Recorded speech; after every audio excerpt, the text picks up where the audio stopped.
Hey everybody, what's going on? This is Brent Bodkin. Welcome to the latest episode of Flag Plus for Football's First and Goal podcast. As I said, my name is Brent Bodkin.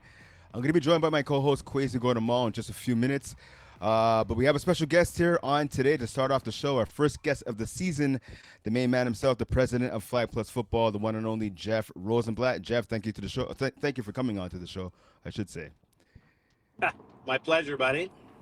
All right. So we have you in a mid-afternoon drive. So just make sure keep the eyes on the road. I mean, I'll still pitch you some questions. All right. So we started off. The spring season started recently. Everything's full bore. Everyone's going. Everyone's all over the place. Ton of games so far. Ton of highlights. Ton of big things.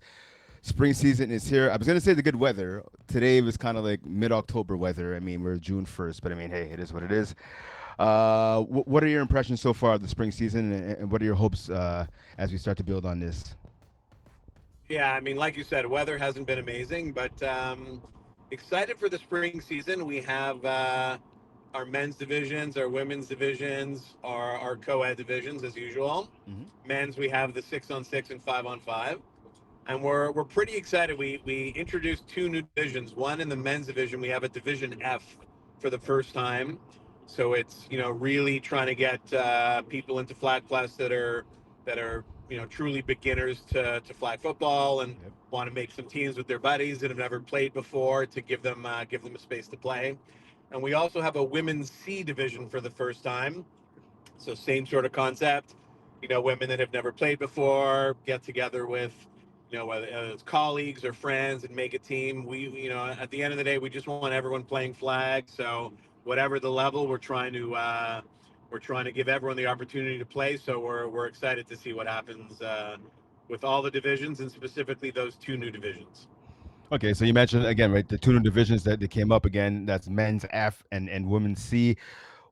Are those just a product of you said, okay, let's just have some more players in there, more teams, or is that like people and different players coming up to you, like expressing interest in joining FPF? Yeah, I mean, basically, what we started seeing was, especially in the winter, Division Six. Some of these Division Six teams were just very, very strong. So if you have people that are looking to get into flag, and a lot of people are hearing about flag, we just want to have divisions open for men and women for people that just want to get into it. It's last year, even the women's B division because or women's two because we didn't have a women's three, the women's division was very strong. So it's hard for people to come in and play against some of these teams because they're just going to get beat very badly and they may not enjoy the experience. So we just wanted to offer something for people that were really new to the sport and give them a competitive games with people at their level. So it's so that it's more fun. And we have a lot of people reaching out to us saying, we never played before. Can we join the league? So we wanted to do it, and we're going to test it out and see how it goes. Okay, and since you took over ownership of FPF just over a year ago, and obviously you continue to be a player, you've been a player for several seasons in FPF. What, in your opinion, makes the spring season so unique? Well, what I like about, well, I shouldn't say what I like about it, but what I know a lot of people like about it is obviously that you get to play outside. So, Montreal, the weather for most of the year is awful and it's, freezing and snow, and we don't like that. So when you get to play football outdoors, I think it's, especially for like the real football people, they love that. So, we get a ton of messages in the off season saying, do us a favor, get as many outdoor fields as you can in the spring. We're indoors all the time during the winter and most of the fall. So we want to get some of our outdoor football in. So I think that's what makes the spring season obviously unique for FPF, which is we get to do a lot of outdoor games. Hopefully when the weather's good, you're playing football in the sun. You got to get your buddies out. You guys are chilling at the field and playing and hanging out. So I'd say that's probably the biggest thing about spring is being able to obviously go outdoors. Okay. And looking at the structure of FPF, right? It's obviously you're the president. We have Ben, the commissioner. We have Maule, who's like a vital piece of FPF, who's been around since pretty much the beginning. Um, I know you've had a bunch of tournaments going on. There's even tournaments going on this weekend, and pretty much every weekend there seems to be a tournament going on. Will there be any surprises, any FPF tournaments coming up that people could look forward to? So we have a few things in the works, but I'm not going to talk about it now because I don't want to disappoint. Okay. We sort of tried to do a tournament that would have been a few weeks ago. it didn't pan out registration wise. I think the timing wasn't right, but there's definitely a few things in the works, possibly with coordinating with some of the people from other flag leagues around Quebec, whether it be a certain person that might be on the Braves that runs a different league. We may have something in the works. Not gonna not gonna say anything more, but at the end of the day, I think what would be super cool is getting all the league, commissioner or owners together and put on like a really cool tournament in Quebec. As we've seen, with just the national team that just was being made with the final tryouts in Montreal. Yeah. Quebec has so many amazing flag players, and it's such a popular sport here that I think we could put together something really cool.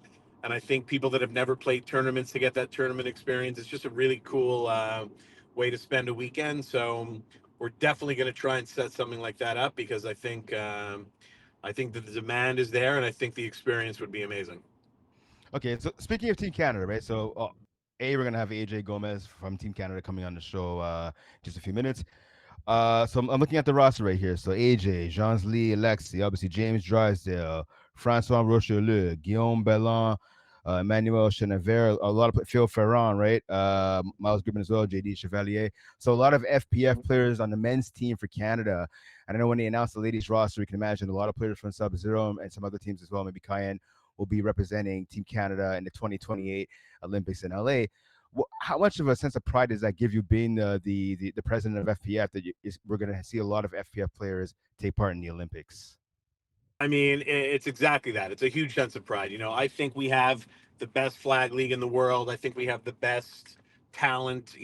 Definitely in Canada and possibly could be argued internationally. So, I think it's really cool. I think there should have been more FPF people on the team, if you ask Yeah. me. But that's a different conversation. No, but for sure. I mean, look, obviously at the divisions are at our highest divisions, we're playing at an elite international level.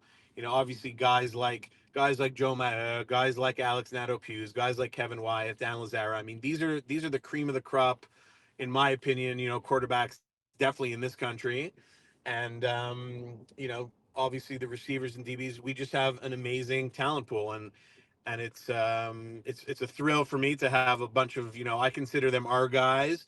So having our FPF guys on that team, it's a huge thrill for me personally, and I know it makes all of us super proud, and we're gonna be rooting them to get on that podium.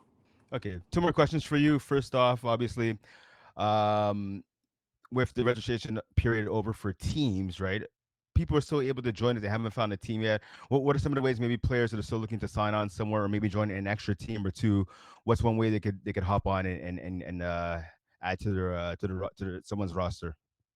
Yeah, I mean, I think really the best way to do that is posting on our Facebook page. We have our Facebook group where I know a lot of captains are, constantly posting, I'm looking for a player here, I'm looking for a player there. And then we have a few individuals that posting, hey, I'm looking for a team, send me a DM.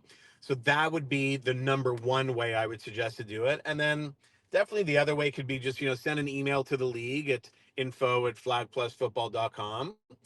And that's something I can talk about with the captains is we can always send out emails to all the captains saying, are you looking for a player? So that would be one route, but to me the best way to do is to go onto our Facebook group, post on the wall, let everyone know that you're looking for a team. And I know there's always captains taking a look at that, so that would be my number one suggestion. Okay, okay. And finally, obviously, again, like I said, the spring season is here. We're in the early weeks of the spring season. What are you most excited about? And also, what can players, coaches, and fans of FPF, what can they expect this season? I mean, I think you can just expect the same thing, which is, high quality, amazing referees. To me, some of the best complexes in the city. So, basically what FPF stands for, which is trying to be the gold standard for everything related to flag football in the greater Montreal area. And, on a personal level, I think we're obviously looking forward to one of my four teams winning a championship. Because at the end of the day, that's really why I'm here. Okay. and I have yet to win a championship really as a quarterback. I Okay. won once as a snapper in 2013, I think. So it's been Right. a long Right. time. So everyone watch out, whoever's playing in the same division as me, because I feel like a championship is coming. So just beware. All right. You heard it here first on, on the First and Goal podcast. Jeff Rosenblatt, the quarterback, not the snapper, not the president. Jeff Rosenblatt, the quarterback, will be winning a championship this year. All right. Yes, I like it. Okay. Okay. Well, best of luck to you. I just want to say thanks, obviously, for coming on the podcast. Again, you're our first guest of the season, so thanks for thinking this. Thank you for taking the time out of your schedule, and I don't know where you're driving to, but have a good rest of your day and try to stay warm, man. Try to stay warm. It is cold outside. It is cold outside. You're right. Anyways, thanks, Brent. Have a great show. Have a great season, and we'll talk again soon. All right. Take care, man. All right, buddy. All right, so there you have it, Jeff Rosenblatt, the president of FPF, player as well, right? So coming on to the show. Again, a lot of big things. Spring season is here. A lot of big things coming up, and he's excited about, and other people should be excited about as well. So keep on watching the podcast, keep coming out to the fields and checking all the games because it's a lot of fun. All right, so this again, we're waiting for Quaysie go to Maule to come on to the show. So I know a lot of you guys last year, like said, you liked the podcast. I mean, hopefully you guys were lying. I think that was the case just by the numbers and the subscribers and the likes that we got on social media. But we wanted to present something a little different to you guys this year. I mean, doing game recaps are cool. They're fun for some people. Keeping everyone abreast of what's going on. Obviously, we try to do a little bit of that as well. But this year, like we saw with Jeff, right, getting more interviews, getting you guys, the players, right, the ladies, the guys on, and just talking some ball, talking, even a little bit of non-flag football stuff, like what's going on with you, what are you up to, what cool things are you doing? I know there's some entrepreneurs in this league. I know there's people from every different aspect of life, right? So you want to come on and tell your story for a bit. Obviously, you want to talk a little bit of ball too, right? So if you want to be a guest on the First and Goal podcast this year, reach out to myself, to Quaysie, to Ali Reza, tell Jeff, tell Mo, Ben, whoever you want. Let somebody know. We'll get you on. We also want to make sure we get like diverse guests. We also want to have all guys. You know what I mean? We want to have a lot of the ladies come on too. You ladies are a huge important part of our league, the women's division, the co-ed, right? So we want to make sure you guys are well represented. We have a special guest coming on this coming week. It's going to be Sarah Parker from Sub Zero. So she should be coming on this coming Wednesday. The episode should be released by next Friday, Saturday at the latest. So look out for Sarah Parker, the goat, one of the goats of quarterbacks here in all of Canada and North America. You could say definitely a person who will be on Team Canada's women's team when the Olympic roster is announced. So look out for that one. So yeah, so anyways, this podcast, so a lot of things going on right now. What we are gonna do, we're gonna jump into some of the divisions, right, and just take a look at what's going on and try to go division by division here. Again, usually we film these episodes on Wednesday. They come out Friday. We had a couple of technical difficulties, pardon me, on Wednesday, which is why nothing came out on Friday or yesterday. So we're recording this episode today. It's a Sunday, June 1st. I just came back in for scorekeeping at Loyola. It was not just cold; it was cold and wet. Miserable time outside, but some really good football being played as always here in FPF. So the weather got better as the day went on, thankfully. So yeah, anyways, and also one thing I noticed, so in terms of feedback, right? So like as you guys know, like I write a lot of articles for different divisions here in FPF over the years. I scorekeep as Quaysie scorekeeps as well, right? Like if there's stuff that you guys think we should have on the show, besides just guests, right? Obviously, like we said, we want to have as many of you on as possible, but different content, different topics. We have a couple new segments that we're going to be popping to you guys pretty soon. But if there's certain things that you feel that we're not touching on as your host of this podcast, because again, this podcast is for you, the viewers and the players, right? Let us know. Shoot us an email. Come talk to us at one of the fields. Like Quaysie and I both play. We both score keep. So come check us out because every time we have pardon me, blah blah blah. Every time we have an interaction is what I'm trying to say. They've all been pretty much positive, right? For in terms of what you guys have seen on last season's podcast. It was the first time Quaysie and I had a chance to really talk to one another. We played against each other before, but we hadn't really talked, right? So we got on the mic and we think it went pretty well. But again, far from perfect, right? So again, if there's anything that you guys want to have on, feel free to let us know. I know right now, so I'm just trying to contact our next guest. It's supposed to be AJ Gomez. He's supposed to be coming on. Just want to make sure everything is good in that department. Also waiting for Quaysie again to log on. I know he had a little traffic coming back from the field in Laval. I believe he lives in Brossard, right? So it's not always easy. So as soon as he's able to join us, he will. Uh, no, so AJ again. So AJ Gomez is going to be our next guest. I'm just trying to make sure he has everything he needs. So yeah. So like I said, supposed to it should have been a beautiful afternoon today, but clearly it's not. So what I'm gonna do right now, so while we're waiting for AJ to join, we're gonna hop in right now just to do kind of um, it's a segment called Four Downs, right? This is one of the new segments we want to release. We want to debut for you guys here today.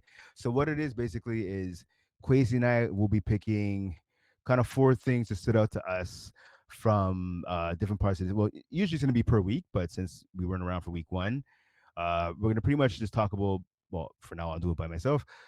Things that stood out to me, at least, through the first 2 weeks of the season.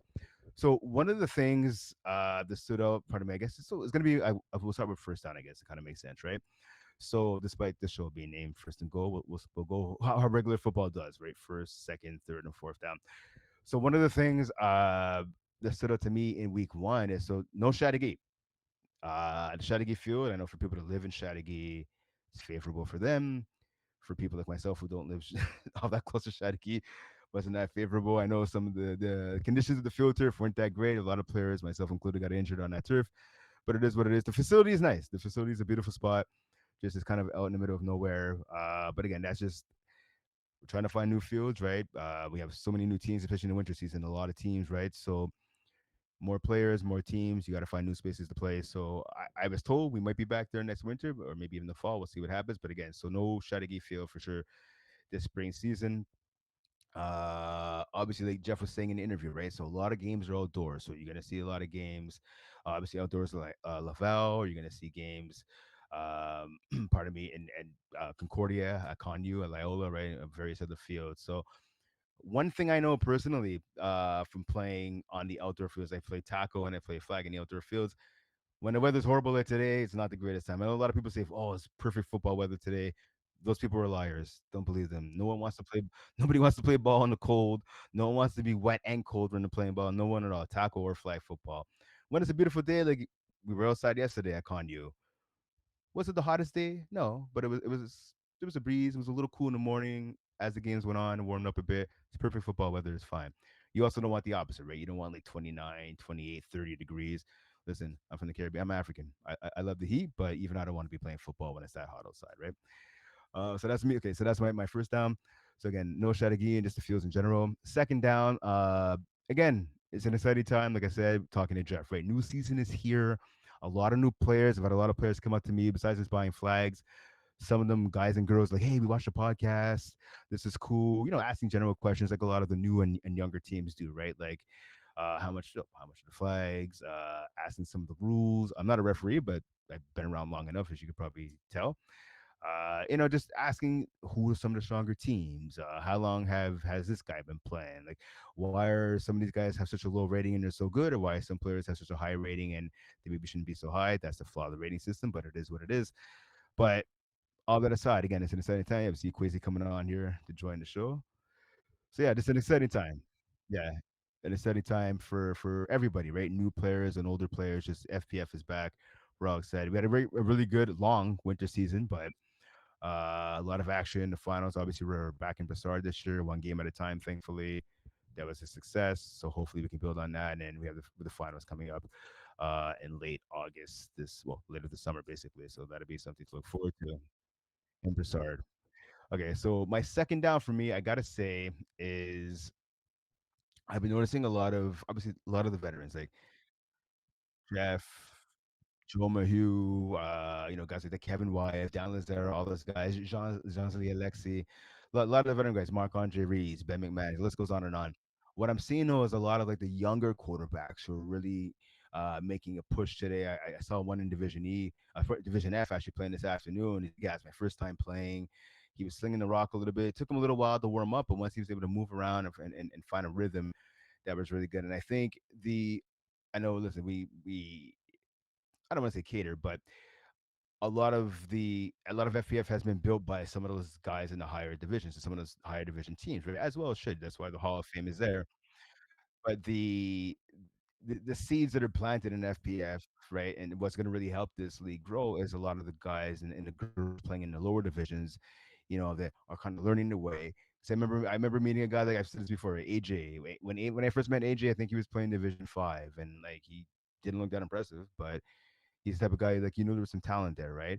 So it's guys like that, and who kind of build their name and kind of build their stature, and end up kind of climbing the ropes, and with as players themselves, and obviously as teams, right? And it's great to see the lower division teams not just winning, but it's good to see them kind of getting some confidence and having fun, right? Guys and girls co-ed, like it's a great thing to see. And again, this is how you build the FPF community. You got to start at the lowest divisions, and these teams kind of build it, and they make their march to the top, right? So yeah, so for me, that's gonna be that's my second down. I gotta say my first down is just it's interesting. Being a scorekeeper, like I see a lot of football, right? I see a lot of football, writing articles. I try to go to a couple of games a week just to know what I'm writing about, know what I'm talking about, right? And the competitiveness of each division so far. Again, it's early in the season, right? It's early in the season. It's only week 2 right now, but some of the games that I'm seeing, not just in the division that I write for, which is Division B, but like Division A, Division B, co-ed, Women's One, Women's Two, Women's Three, even Division F. I saw a game yesterday that was actually pretty competitive as well, right? So I think the league right now is in a great place. Is it perfect? No, nothing is perfect, and neither is this league. But there's a lot of positives that we can build on, and I also want to throw in the fact that a lot of the ladies that I'm seeing, I mean, listen, you have the teams like Sub Zero, who have been like the queens of the mountain for a number of years, right? And they're smart. Like they keep on recruiting new players. I know Rochelle Valier, a friend of mine, a friend of a lot of people in the league, Quaysie as well, right? She's on the team this year.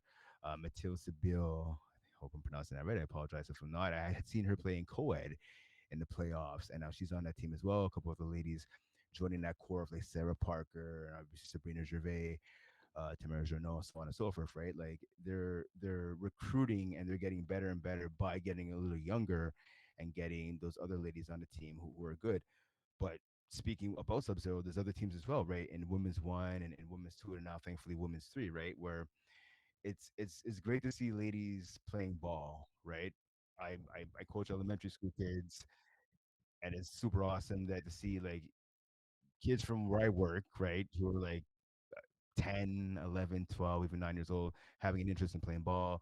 They go to high school after that, they're still playing ball. Then they go to college, they go to the Champlains and other schools like that, right? They go to university, and just the pipeline of talent in this province for men and specifically women's football, I think is phenomenal, right? So it's something that can be built on, and FPF is doing a good job at giving the ladies the best competition to play against. And as we saw, right, there's a Team Canada roster for ladies as well is going to be announced soon, right? I expect many of the ladies from Sub Zero to be on that, and for some other teams in FPF. And I think just football, flag football in general, in this province is in a really good spot for both men's and women's ball. I What's going on, totally, man? I totally agree with you, Brent. All right, all right. Nice. Welcome, sir. Welcome to the show. Thank you, thank you. Ah, what a day. Yeah. So like I said, Quaysie and I were at a con U this morning. So he was scorekeeping with me, and then he was playing after, and yeah, just not fun at all. And yeah, I know you ran into some traffic on the way back, and makes it even more enjoyable that that ride in this weather. Yeah, I'm happy that I at least won. Our core team won, so Okay. Nice. at least there's that, right? There you go. But There you go. yeah, it's not a vibe. Loyola, 9 a.m. Especially when it's cold. Like if it's warm, I was saying to everybody, I'm like, if it was like if it was hot outside, it'd be perfect, you know. Yeah, But yeah, yeah. It is what it is. Listen, it's in the books. You don't have to go back to a freezing first day of June ever again, right? Hopefully, yeah, or there maybe you till go. next Well, year. again, as I said, I took Breezewall's shift, so Right. that's definitely not happening ever again. So hopefully he enjoyed his birthday brunch. Yeah, there you go. There you go. Hopefully he There you enjoyed his go. birthday brunch. Yeah. So, anyways, but shout out to Breezewall. Actually, his birthday was yesterday, and Ben's birthday was Yep. actually on the 27th. So his birthday kind of Oh, okay, nice. Okay, yeah. okay, So shout out to both of them. okay, okay, nice. All right. Uh, Happy birthday. Happy belated birthday to the both of them for sure. Sir. So I kind of heard you talking a bit about a bunch of stuff. So All well, right. well, I heard you talk. I Let's actually one thing I actually wanted to say that you're how you're talking about, which is kind of crazy. Well, not crazy to say, but when you're talking about Sub Zero, how they're recruiting new players to get on their team, so you get a more younger vibe, because you always want to get better. But sometimes I think one thing when teams have to realize that, especially if you're a sort of type of core and you've been together for so long, you don't want to change things because you don't want to like mess anything up. Or sometimes there's also friendships and right, relationships right, because everyone becomes so close. But sometimes you kind of have to cut dead weight and add on other weight, or kind of just add on to other people to try to make your team better. Because again, in the day, a lot of people are not getting right, younger. So yeah, we're not getting younger, So it's kind of like something else, like kind of KGP kind right. of did. That's kind of one thing I'm kind of seeing, and then I also realized that for the girls that are playing university football, when they're done with university, they kind of have to find a team that has uh like a club, not a club, but like Sub Zero's a team, Cayenne's a Yeah, team, yeah, yeah. Matrix is a team. So they kind of have to find their footing to get on a team like that. Some of them are lucky enough that they play on those teams when they travel if their school team doesn't play. But if you're unfortunate not able to actually do that because like whatever, maybe you're not on the right click, or you're kind of really attached to university, so you're not kind of looking around. That's like something you have to do when you graduate school, right? Or you're done playing flag for your school team. So it's kind of just Right. something also to kind of add on what you were talking about. Yeah. I mean, hey, listen again. Like I said, with I guess one of the club teams, like you said, but like with the school teams and that, like I remember a time when like football, especially in this province, right? Like I'm a little older than you, but like football, most schools was never played. I mean, it'd just be like you and your friends playing tackle football at lunch. Which I was talking to somebody the other day at a field, and they were saying the same thing. Hmm. And like I would just play tackle with my friends, and then I ended up playing like at I, Sun Youth. I was like 12, right? It's good times, good times. And like now, almost every school you go to, English and French, from high school up, even sometimes elementary school, like I work at, you see there's flag football teams, and yeah, they travel and they play different schools and that, and there's always tournaments. There's actually a big one coming up for elementary school kids. A lot of the FPF rests will be there. I think it's coming up not next week, but the week after, if I'm not mistaken. June, actually no, June 4th. My bad, June 4th. next I week. believe is coming up. Yeah, so that should be pretty So good. coming up again. That's Yeah, cool. That's pretty cool at their elementary. I know my school when I was in elementary, we kind of did something like that, but it was like a 1 day tournament, and yeah. you pretty much mine was always at the beginning of the year, so like in like September, and you kind of Okay, just okay. whatever. I think we had there's maybe like 8 or 10 schools round robin, and then like the Right, top right. team. I think like if you didn't make it like top four, you're like eliminated. Your day was done, and then if you made it, like you played on semis and then finals, and you won like a ribbon, like a red ribbon. I think red ribbon was like red first. I think or maybe blue was first. Red or blue was first. Okay, okay, that makes sense. But yeah, it's cool. But yeah, but now I see that as well that there's a lot of schools that are actually just doing that, and it's interesting. It's cool. Yeah, for sure, for Keeping sure. the kids active. Uh, yeah. Hey, listen, that's what it's all about, man. I will tell, I will say this to the day I die. Like getting kids active and out of the streets and active and just out of bad situations or just active in general, right? Just improving the health of kids. And a lot of kids, listen, I'm sure you know, right? It's video games and it's on the phone, it's on YouTube or whatever on the computers all day. To do school stuff is great. And sometimes if you have some downtime, it's nice to go online and check stuff out and whatever, talk to people, whatever. But you got to go outside. You got to go outside and play some. Like I grew up playing football, playing street hockey with friends, playing basketball, any sport, baseball, any sport that was being played, I was down, right? And like that's how it should be. Like too many kids just sitting around doing nothing. Get kids in sports. It teaches them a lot about themselves, right? So it's not going to be a long promo about kids being active, but getting kids active and like in shape and like just playing sports is huge. Like you develop self confidence, you develop tough skin, you realize like there's stuff that are bigger than just you, right? Looking at Yeah, the team, like yeah. Well, yeah. worrying about others. It also helps you talk to people. There's some people that are Yeah, personally yeah, like they're kind of scared to even like it's true. communicate with certain people. So Yep, it goes a long way. 100%, 100%. But 100%. yeah, so let's start this with the viewers actually coming to watch, coming to listen to us about. So as we I think did you mention how we're gonna kind of maybe do things now with the Yeah. Yeah, so I mentioned like it's a departure from like just the recapping and previewing games. Like we'll do a little bit of talking about games, obviously, because that's one of the reasons why people are here. But like having guests and having different segments in that to be more interesting and more to bring more eyes onto the product, right? That's pretty much what it is. And just like last season was great. We just want to build on last season and make it even better and more interesting. yeah, that's exactly it. Because again, as Brent literally said it, like you could you're able to see who beat who on this site. Like our site's pretty good. You're able to see who got who. You're able to see the stats. It doesn't take you that long. Yeah, we do go into detail on the stats. We kind of see what we see, but again, it gets really repetitive, and there's no like it gets a bit boring as well. So we're gonna try to change things up, see what you guys see. Feedback is great, and we're gonna try to make this a better podcast every single time. 100%, 100%. We're already better than the last episode we did for the finals. There you go. Just because. Yeah. All right. Okay. So I know one of the things we wanted to do. We were talking early in the week, right? We wanted to look at each division and pick who we thought would be the winners of each Yeah, division or top exactly. three teams. Okay. Yeah. So So it's division. I'll have it open up here. So again, remember now. Oh, we have a Division F team. I'm not Yeah. Yeah. sure. Yeah. Yeah. Yeah. We talked. Yeah. Jeff mentioned that. Yeah, a new Division F team. So Yep. it's pretty cool.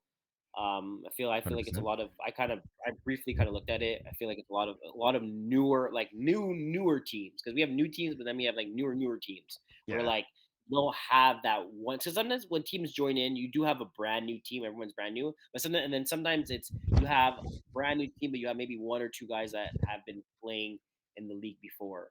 So I feel like with this is like maybe again you have maybe one guy, but I feel like you it's more newer than as again as a division E, division E that we have as well. And I feel like E is kind of more like a bit. You have maybe one or two new guy, one or two, like one maybe one or three guys that have been played before. And then you have new guys.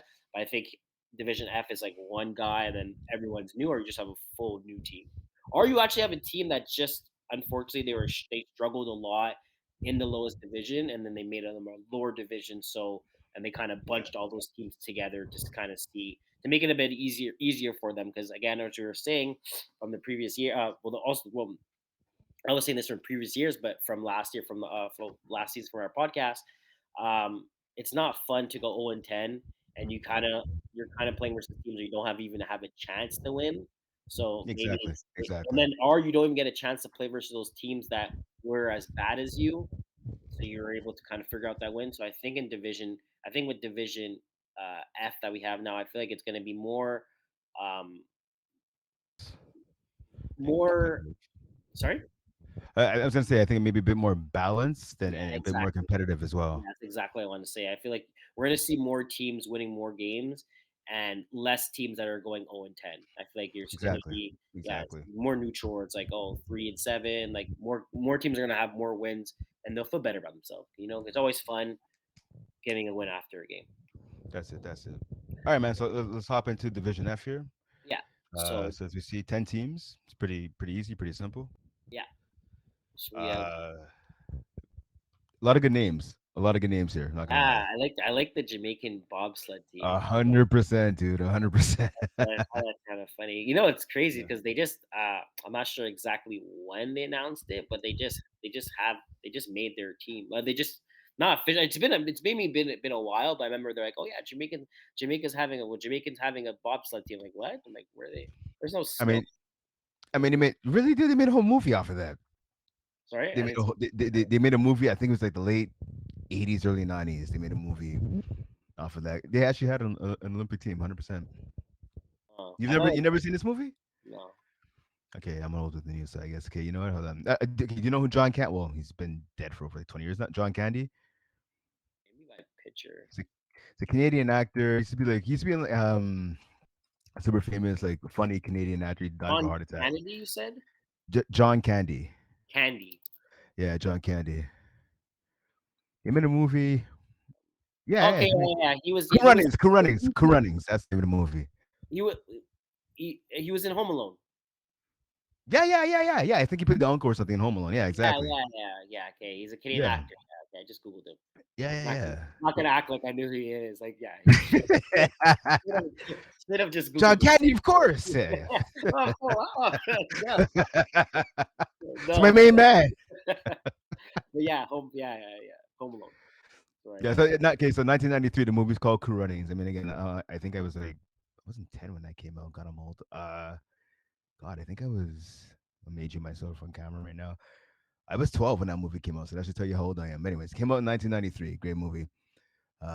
Yeah, but actual, it's true. It's off of a real Jamaican bobsled team that competed in the Olympics. I forget which year they competed, but I can find that out.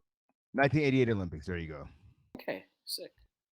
Yeah. All All right. right. Anyways, okay. So that I'm not gonna lie. That's one of the teams. I'm like, you know what? Their name alone, I'm gonna pick them as a Yeah, to be contender. honest with you, when I first saw them sign up with the name, 'cause I saw it, I was like, oh my god, definitely. And then when I said, oh, we have maybe a segment about like so that was the first team. I didn't check the roster. I didn't see who was who. I was just like, ah, it's, Yeah. you guys got me your name. I'm there. I'm with you guys. Championship. But Hold on. Wait a second. Wait a second here. Hold on. I want to check something here. So I want to make sure something's legit here because hold on. Continue talking. So I want to make sure. I want to make sure something's legit here because if they're calling themselves a Jamaican bobsled team, they don't have at least one Jamaican on the team.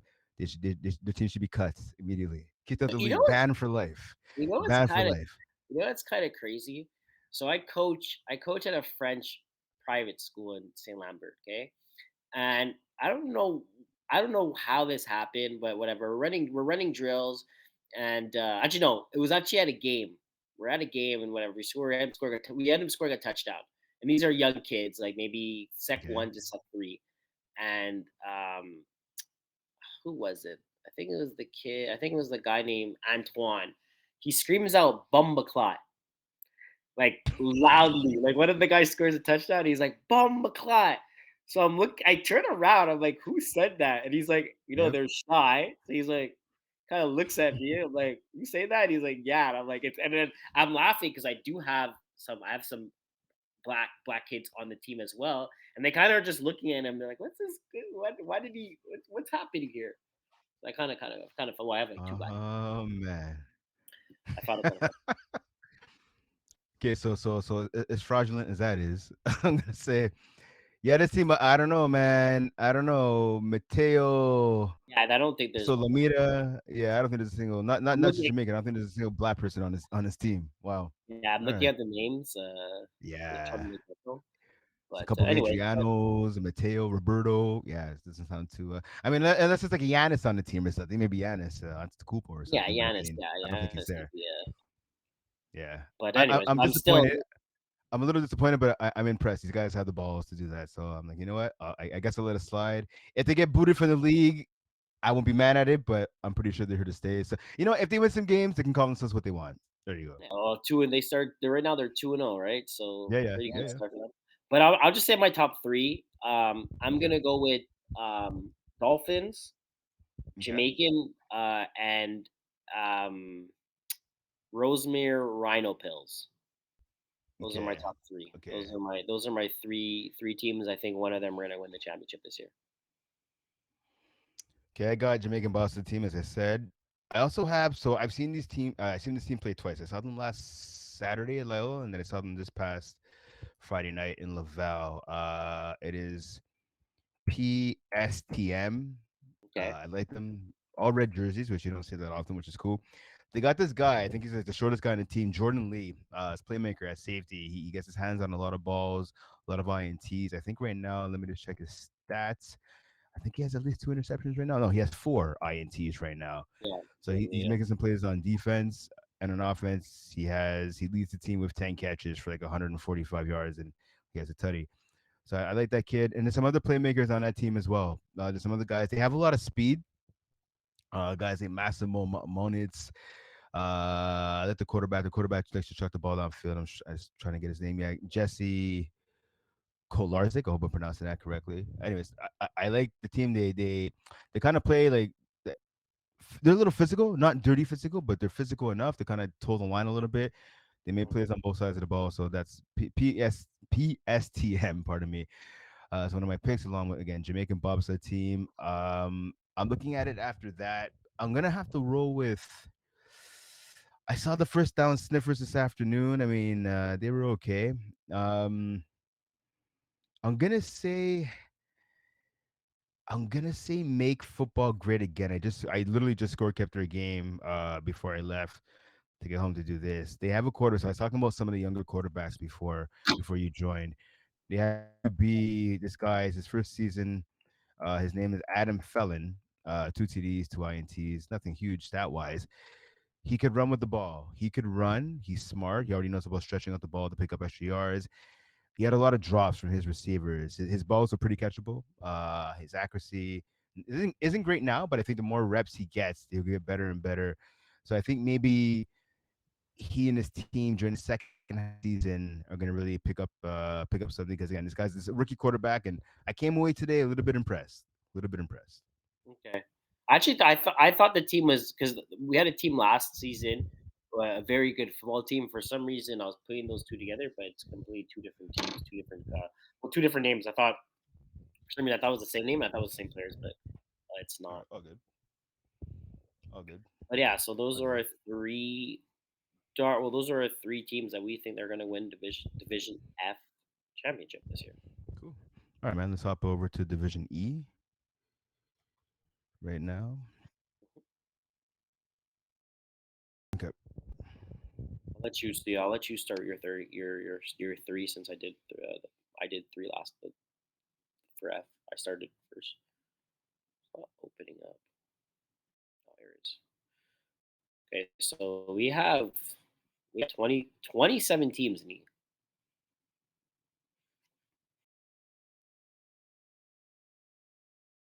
Yeah, 20 23 teams E. So right now you guys can't hear Brent, so he should be back soon.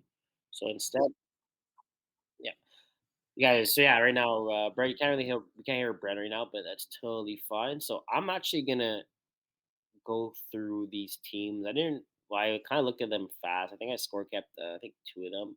A lot of these teams are teams that are actually coming back from last season as well. I recognized a lot, most of them, like Unseen was there. Emperor was there. Emperor Richie was there. They had a good season. Reborn Prospects were there. All right. Welcome back, Brent. All right. Thank you, Sophomore, sir. Gold Thank you. Rush. Yeah, so a lot of these, I was saying, a lot of these teams were there. Division 6A, I think they were there last year, Right. or 6B, or maybe five. I think minimum 5B, but so some of these teams are coming back. So I'll let you say your top three. Okay, I'm gonna roll first. I think with yeah, Emperor's Retro today. Like I think you did as well, right? I mean, they're a team that got better as the season went on. A lot of former, current and former tackle guys and some good fly guys. So I'm gonna roll with them. I'm gonna roll with Toon Squad. The Toon Squad offense. They have a couple of veterans on the team, so they got some guys who's from McGill as well. They uh they have some players like Charles Presser, Jake Applebaum, a couple of the guys who know the game, right? So I'm gonna pick them again. They've scored 82 points Yeah, in they're to be honest, they're definitely a yeah, really good team.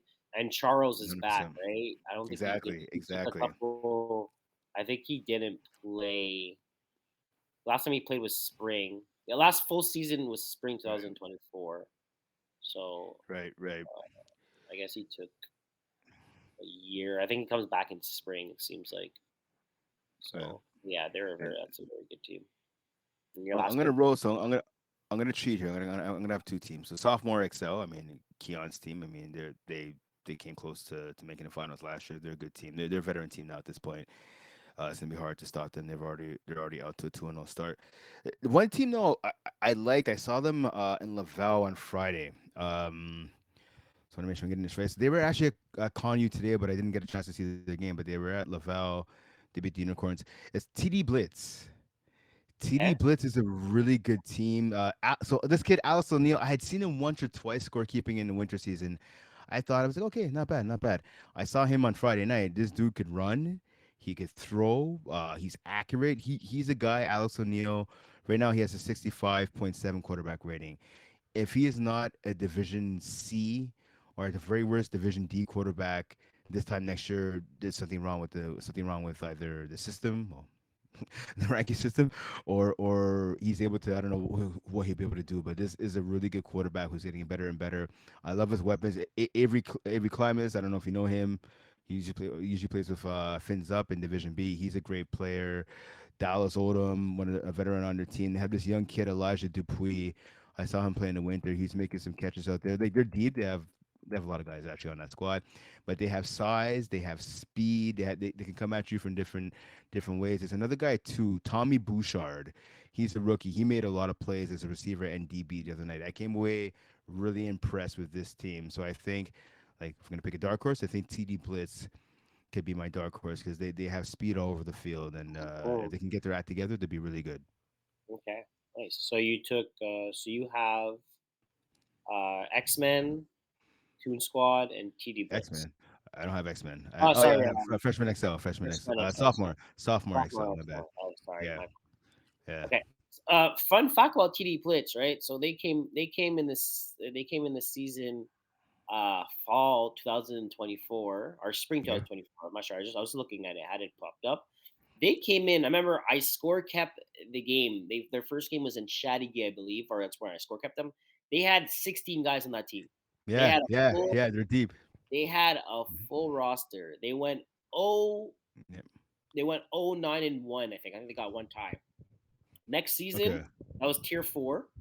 They Hmm. played last season winter. They played 6B, I believe. They went 6-4, and then now they're playing E, where they're 2-0. So it just kind of it goes to show, right? You play tier four, you guys get completely destroyed. They're kind of getting used to the system. I remember they went to get they had to get flags, had to get all the stuff kind of going. Everyone was kind of nervous. They didn't understand the concepts, and then so as tier four, they don't do so well. They come back, they play 6B with a 4-6 or 6-4. I'm not really exact sure, but you got you basically went in between, almost went. I think it was 6-4, but so they got the wins. It's better than having zero wins, right? And then now they Yeah. start with a 2-0 start, which they seems like they're probably gonna be one of the best teams going into Division E. Yeah, for sure. Definitely. I mean, listen, they use that losing experience to kind of build their way up, and yeah, Yeah, it's there nice you to go. I see. mean, yeah, I like them. I like them. Let's see the progress. I'm gonna go with Toon Squad too because I Okay. score kept their game in Brossard on Tuesday, I think it was, and yeah, they're well sounded up and down. Their offense is great. They know how to they know how to drive a ball. They know how to score touch. Well, they know how to score. Sorry, I'm so tired right now. And Ben and so Toon Squad, Yep. Ben don't break. Okay. I just kind of like the motto, like I'm always, Yeah, yeah, for especially sure, from my for sure. defense, guys, we could bend but don't break. If there's a big play, bend don't break. So I kind of Yeah. like the name and Blue Mountain State. And the only reason why I'm taking Blue Mountain State is because also the name. I'm a name guy today. I'm Okay. not sure if have you ever seen Blue Mountain State before? I was actually an extra on that show for 2 seasons. Oh, sick. Yeah, it's good stuff. It's good. It was a good time. It was $30 an hour to be an extra and like Yeah, you play probably football. It's I'm sure great. you probably at some point you're kind of just chilling there, not doing anything. So you're just like, all right, Yeah. like we don't need you right 30 bucks an now, and hour. you're like, all right, keep the money You going, damn right. keep You the damn right. keep the money going. 7 8 hour days. Okay. All right. All right. I literally had a job. I went on vacation for my job to work there. Like it was so I don't know. Okay, so I know we played at Concordia way different times. Do you know Patty Donovan? Yeah, he was there too. He Okay, so was in Pat. the he was Yeah, in yeah, yeah. Okay, so there. Okay, so Patty, when I played at Connu, I played with Patty, right? So I know when you played, I think he was one of the coaches. Him and his brother Mickey, right? Was Mickey the head coach when you yeah, played? Mickey Okay, was Pat was defense coordinator. yeah, okay, exactly. There you go. Great guys, great guys. Mhm. And I remember I got a call one summer. I was working like day camp. God, it was like a million years ago. And he's like, "Hey man, what are you up to?" I go, "Oh, I'm just working and working out. That's it." He goes, "Do you want to make some easy cash?" I go, "Yeah, of course." And he's like, "Do you want to be an actor?" And I was like, "I've never thought of it before, but I had just I was studying journalism at ConU, so it's like I have a little bit of experience on camera." And he's like, "Yeah, man, I'm the football coordinator for the show called Blue Mountain State." and we need football guys. He goes, call anybody you know that plays football, and I'll get them in as an extra.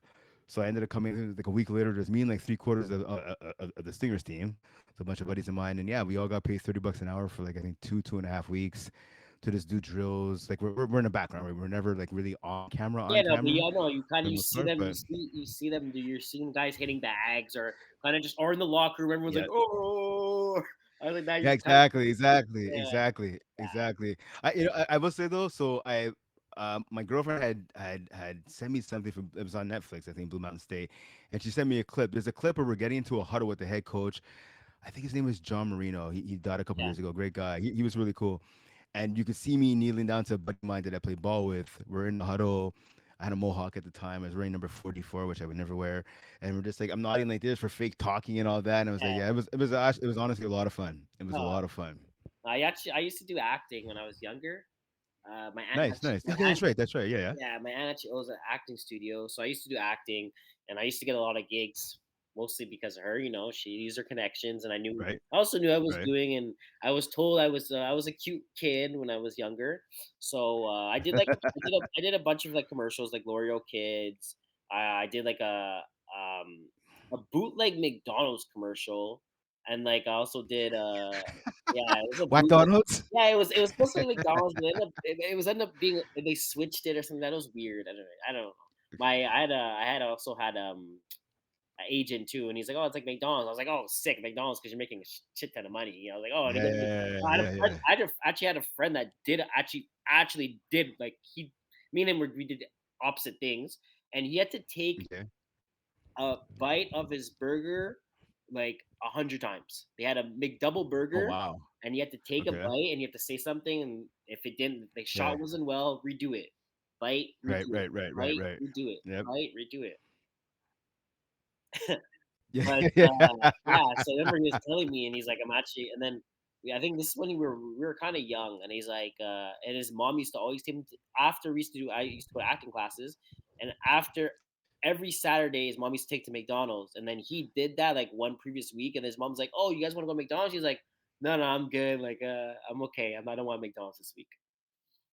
But Well, yeah, fair enough. Fair enough. yeah. So, anyways, Blue Mountain State. I find it's a great series. If you haven't, if you like Yeah. football and you kind of like that college, it's kind of it's like not realistic, but it's if you're kind of you if you have humor and you kind of just want to laugh and kind of it's also you might see a lot of people that you like that you've kind of seen before or whatever, or if you know the Yeah, coaches yeah. before they are like you see a lot of people that are like, oh, even bouncers as well too. Like I know some bouncers even A today. hundred Oh, percent. I think A I've hundred seen you percent. before. Like so, a lot. There's a lot of people.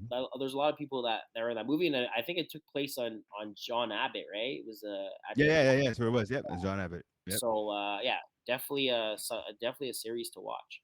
But yeah, those are my three. So Bend Don't Break, Toon Squad, and Blue Mountain State. Okay. I'm not trying to turn this into like a Blue Mountain State episode, but one thing I'll tell you, during the second season when we came back, Denise Richards, I think that's her name, Denise Richards. I don't know if you remember her. She was an actress. She was in like a bunch of movies. Off the top of my head, of course, I can't remember any of them. Gorgeous, super gorgeous. She literally came. So we were at some kind of on like a hayfield doing a practice. I'm not sure why we couldn't practice. I think it's training camp I started for Abbott, so we had to practice on some little side field. And so Denise Richards, she used to be married like to Charlie Sheen, and I'm trying to find a movie that she's been in. Anyways, gorgeous actress. Oh, So she's the she one. She's the coach's wife.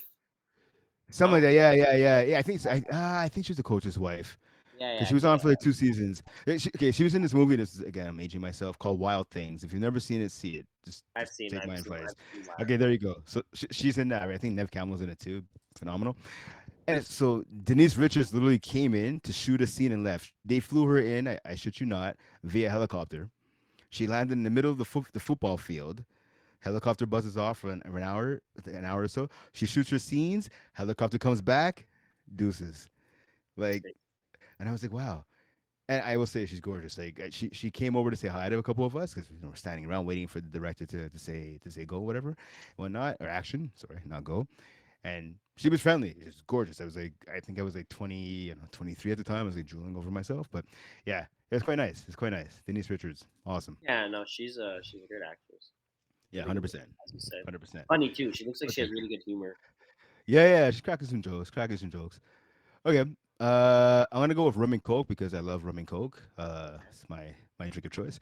They're also tied for first in the division. I'm also gonna go. So Super Troopers, a bunch of buddies of mine. Kenny Batillier. Shout out to Kenny, by the way. He came. So I'm in Division C with my team, and we were missing our quarterback for Week 1. He came in. He threw I think for about 4 or 5 touchdowns. He got us a W. Super Troopers, a veteran squad. I saw them play yesterday. Actually, I saw them play. They got a big win. So that's a veteran team. They know how to get it done. That's my second choice.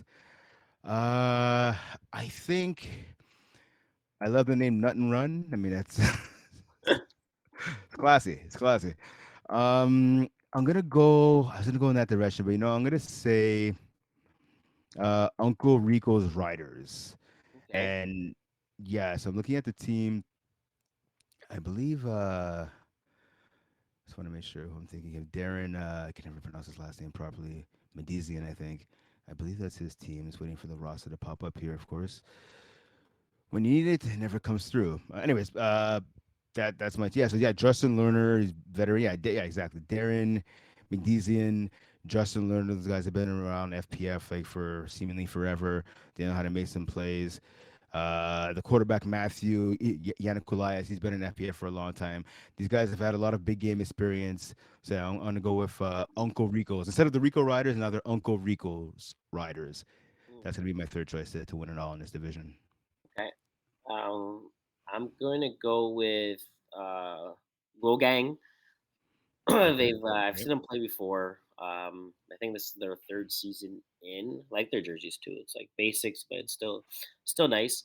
Um, I'm gonna go with Glow Gang. Uh, Okay. the boys are back. 'Cause the Okay. boys are back. It is what it is. Yep. Yep. And then I'm also gonna go. I'm just gonna. I see Trinity. I want to know. Sometimes it's weird to see names because it's like you've seen the names before, and then you think Yeah. maybe they brought their team back, Yeah. and Yeah. Yeah. yeah. So I'm gonna go with Trinity. It seems like it is the team. Yeah. I think it's a Jean Felix Marquis. Well, I Yeah, know I saw Vincent. I don't know. I don't think Jean Felix is playing, but I know Vincent is great player, underrated player. yeah. So Um. Marc Antoine Vigny. Yeah. Yeah. Yeah. So Yeah. Yeah. yeah, he's Yep. back. He's a Yep. big veteran. Yep. He's been in this It's league for true. a while with his brother. He's been in the league came in this league back in 2012. So he's Yep. been with his brother Frederic. Uh, he was also I think he actually has the record for the most completion no, no, best rated best percentage completions at 100% in a game Right. on Right. completes or a playoff There game. you go. Okay. But yeah, they were crazy. They were a team fast and furious. I think fast furious. Like they were a pretty good team. Officially. Anyway, so I'm gonna go with them. Veteran guy. He understands. He has been league. He hasn't played it seems in a while. Not that long, but he knows what he's doing. And so I'm gonna go with those three. Okay. All right. Let's hop over to Division C. Yes, sir. So cool. So Division C, 15 teams. You know what? Actually, so going back to Division D, I'm a bit surprised about Trinity because Trinity played in Division C last year. They're a pretty decent team. They made the playoffs. I don't know how. I mean, I know it's a different quarterback. I'm not sure if Alex Samsung, one of the speedy receivers slash rushers, I guess he may not be there this season. I'm surprised though they're able to get into Division D because that shouldn't be the case. They've been a Division C team for a long time. They should be in C, but it is what it is. You manage your cap. You manage your cap. Okay, so yeah, Division C actually now. 15 teams. So Mangoose is back from last year. Beer Belly Brigade. I can never say that correctly. They're back. Big Fat Bats are back. Les Petits Carrots. Jager Bomb, my team, the Commission. So a lot of familiar faces. A couple of the teams in there, like Speed Academy. I believe they came up from I want to say Division 5 or maybe Division 4 this past winter. There's Coldest, there's Sugar Daddies. It's led by Jared Buck. I just scored one of their games this afternoon. Bandits as well. It's a team member from the winter season. So it's a good mix of some of the newer slash newer to Div C teams versus some of the older guard that have been around for a little bit now. So it's Mhm. nice to see. Who do Yeah, you have taking this division? Or your three teams? yeah. So I'm gonna go Jugger Bombs. Okay. Uh, Jugger Bombs have been in this league for a while. They Yeah, never yeah, cracked. They never cracked B or Division Two. They've always been right. Division Three or Yeah. C or Tier Two or like that. They never cracked. I think they're just missing a couple guys, but also their guys are getting a bit older, so they kind of keep their same core, which is nice. And I don't think they won a championship. I don't think they've won one in a while. So I think maybe they kind of want to win one. Right. And I think they have the pieces. They're like as again they've been in this league for a while. So Division Three it does suit them for Division C because again you're not getting younger than the guys that they Hmm. have. So there's a lot of that. So I'm gonna go with them.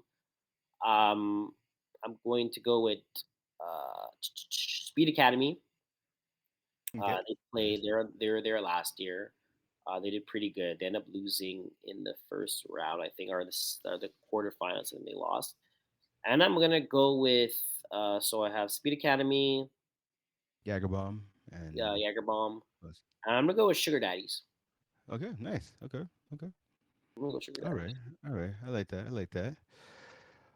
I'm gonna go with LeBron Tourage. Okay. I was talking to AJ. Again, I apologize. He's supposed to be a guest on the show. I reached out to him. He has a link. I'm not sure. Hopefully, he'll join us sometime soon before we say goodbye. So LeBron Tourage, he was telling me he was hyping me about this team last week. So some of the guys I know, right, from Connu, like Ahmed Bubakar, Dante Sparagna, up to Oh, Jeremy. wow. Well, yeah. So Joshua Murphy, Jeremy's brother's on the team. Jeremy's listed on the roster as well. I'm not sure how he's going to be able to fit. Tristan Mancini. So a lot of Connu boys. John Bochy. So they're a legit team. Like I saw them. They have a lot of size. They have a lot of speed. Obviously, a lot of strength as well. Again, tackle players. Gianni Casati is a quarterback. I have limited knowledge of him. I hadn't seen him play that much. I've heard the name, just haven't really seen him play that much. But from what I saw last weekend, he looked pretty good spinning the ball. So yeah, I like that team. LeBron Tourage. Um, well, Solid. I was gonna pick Jagerbomb. Since you pick Jagerbomb, I'll go with somebody else here. I'm gonna say um I think the Petit Carrots, they've won in almost every division that they've been in. I know my team played them in the playoffs last year. We literally gave them the game away in the last drive of the game, thanks to our former quarterback. I saw them play today. They took on, I should remember this, God, I did like 5 games today, so it's all kind of a blur right now. They took on Sugar Daddies, actually. Yeah, they played Jared Buck. So yeah, the PT Carrots got the win. So their record is not reflected on the website now because I have to upload. Yeah, well, you know what happened with the tablet? My tablet died, so I had to voice record the second half of the game. So I basically have to put everything in manually. So after the podcast is done, I would do that. So they're officially 2-0 now, the Petit Carrots. And I'm gonna pick my team to commission. I can't bet against my own team. We're 1-1 right now. We got spanked actually the other day by Jagerbomb. We made a lot of self-inflicted mistakes that they turned into points. We have not had our full roster yet. We did have a impressive win again with our replacement quarterback or subbing quarterback over the trap tours, pardon me, in week one. I think once my team's able to get the full roster there and we get some chemistry, we have a new quarterback in Fred Juno who's been pretty solid so far. Once we get the chemistry, it's a pretty veteran squad. I think we'll be okay. I think we'll Yeah. figure it out. Sometimes I think you just kind of need when everyone kind of gets when everyone you need everyone at the game first of all. You gotta Yeah, get yeah, when you yeah. gotta get that rolling. I think that's when the win starts to come and the blowouts don't also come That's either. it. Exactly. All right, man. Let's hop Okay. over to Div B.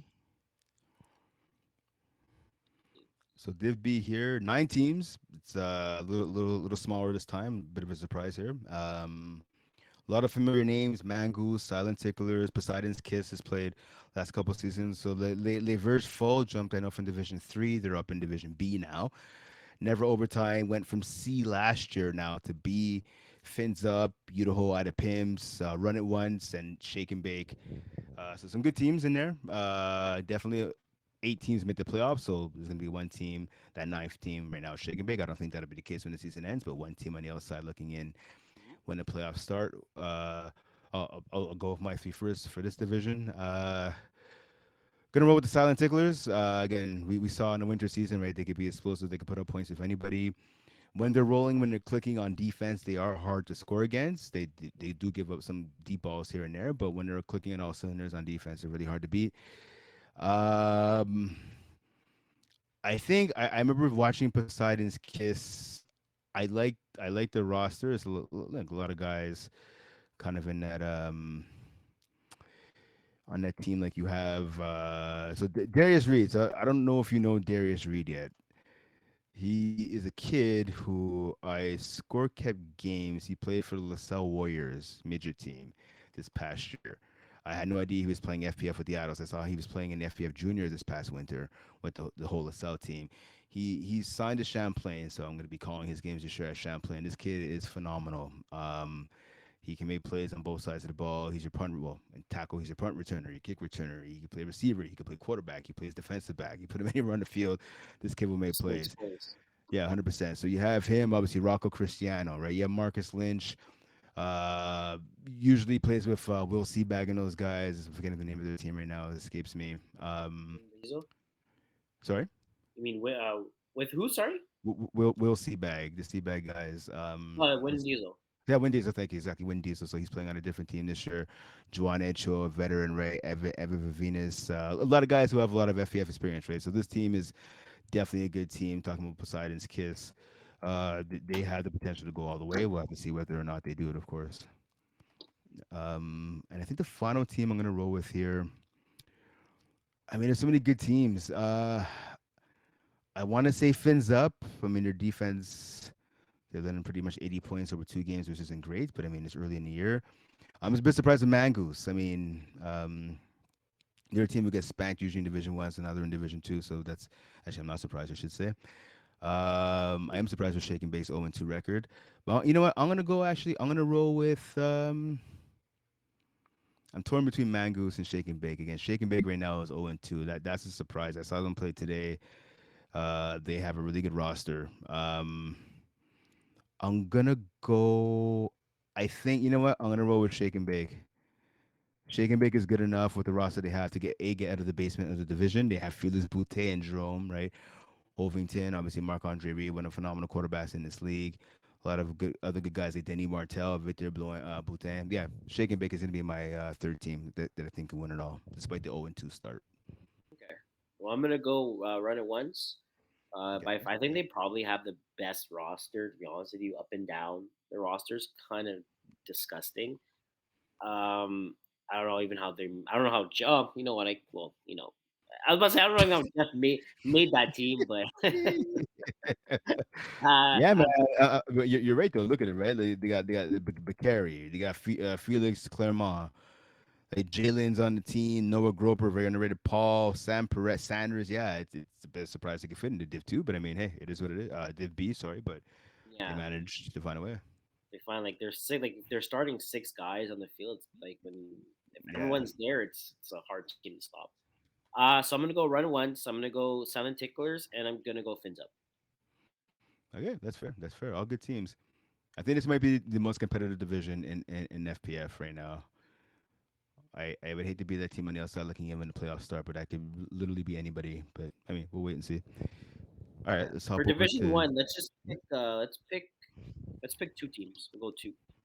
Sure, yeah, for sure. That makes sense. So There's only seven seven, teams. right? So Yeah, 7 teams in Div A, six make the playoffs. Okay, you know what?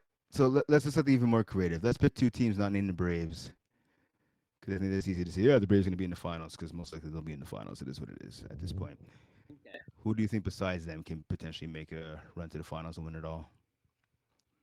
Well, I'm gonna take my team infantry. Yeah, yeah. Uh, that's one thing, and I'm also gonna give I'm gonna give entry because and we have Kevin Wyeth, so can't go wrong with Kevin Wyeth. I'm gonna go Hmm. Vultures. Um, Benny has been in this league for a while now. He's Hmm. starting to become a very good quarterback. A lot of people just don't realize how good of a quarterback he is. He's kind of like under the radar, but uh, he's he's made a good team. He's made a good team this year with his amount of players. I believe I don't want to sound crazy, so I'm just looking for the roster to come up, but I'm pretty sure AJ's on this roster this season. Oh, really? Wow. Okay. Yeah, I believe AJ's on this roster as season, and Betty's shifty. Like, so he has eight. He has the Perry brothers. Yep. Yep. Yep. Yep. Yep. He has the Perry brothers. He has Gucci. It's Mm-hmm. Samuel O Mobile. Well, Oh, we call Momo. him. Yep. Yeah, he likes to be called Gucci, so Gucci's now his name. Uh, then you have Felix Yep. Clermont. He's Yeah. Yeah. also underrated too. Like On to be honest damn with right he you, is. Damn right. he's not a player that you kind of at first when he came to the league, people were kind of like, oh, who's that? But he's starting to get his name out there. And then you have AJ Gomez, which is like a number one, probably one of the top receivers right now in this league. So you have a veteran presence defense with the Perry brothers, and then you have AJ.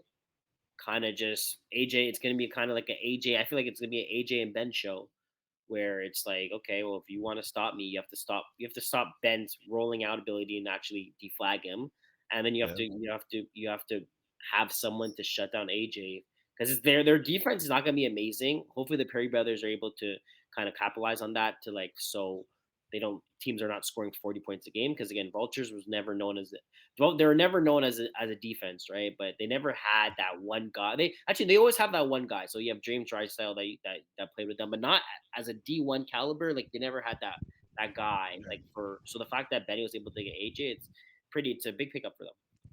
Okay, no, that's 100% true. I mean, listen, if you have AJ as your one or even two or three receiver, I mean that's like gold right there, right? He's gonna make plays on offense, on defense. He's gonna be able to drop back at safety, and any ball that's overthrown, you know what I mean? Like he'll be able to make a play on, or he'll cause quarterbacks not to throw deep over the middle because he's lurking around, right? Kind of that Ed Reed type of player. Okay, um, so for me, two teams. I'm gonna go on a limb here and go with Idaho U the Pimps. And I'm saying that because again, this is a team that has made some runs in Division Two. I remember last year in Division C, right? I played against them. They're a phenomenal team. They do come up short a couple of times, but I mean, what else do they have, right? Like I'm looking at it right now. They lost by three, unfortunately, to the Vultures, and then they knocked off the Party Crashers. But they bring back Marvin. You have Manu Allard, right? Playmakers. You have Sanders on the team. Charles Vero, one of the most underrated players in the league. Obviously, Jerome is there as well. Danik, number one receiver, or favorite target, I should say, Brady Hannison. Uh, this is the thing for Brady, though. So I had this conversation with somebody in towards the end of the winter season. Like, do you think Brady can throw in Div A or Div 1? And I was like, I think he can. And his rating goes up and up and up and up. Quarterback of the year in division. I can't remember which one now, but this past winter it only makes sense that he's throwing an A now, right? He's of that caliber and he's starting to put his name in that elite quarterback conversation. So it's gonna be interesting to see if he can do it now in Div A, and I think he can. I think if they get some breaks and they don't get in their own way, that's the one thing with the Idaho U Pimps or U Pimps Idaho, whichever they want to call themselves. Their deep ball defense is suspect at times, which is surprising considering some of the names they have. But they have given up a lot of the deep balls and the losses that they have, and no matter what division they're playing. Their deep ball defense is one of the biggest reasons why they lose. So adding a guy like Felix Boutte to play some defense to help you out there, I think, is huge. And again, I think Brady has the opportunity to really. He has an opportunity to seize this opportunity, right, in a higher division again to put his name up there with some of the best that we've seen in FPF. So besides Idaho U, the Pimps, I'm gonna go with um, yeah, you guys, infantry. Honestly, Kevin is the greatest of all time. He's your quarterback, so I think it's definitely a step up from a guy like Sean Submergian. No disrespect to Sean, great player, but Kevin is a different level of quarterback. So yeah, I think you guys, the infantry, definitely. I mean, look at your roster, look at the experience. I don't see why you guys couldn't push a team like the Braves or the Vultures or anybody for that Division A championship. Okay. Before we go into a different division, right? Because we still have quad one, two, three, women's one, A, B, C. Then Yep. we have men's competitive and intermediate. Yep. I have a very well. It's a good question for you. So Okay. we're talking about the Braves, right? Yep. How we think the Braves are pretty much going to make it to the finals this year.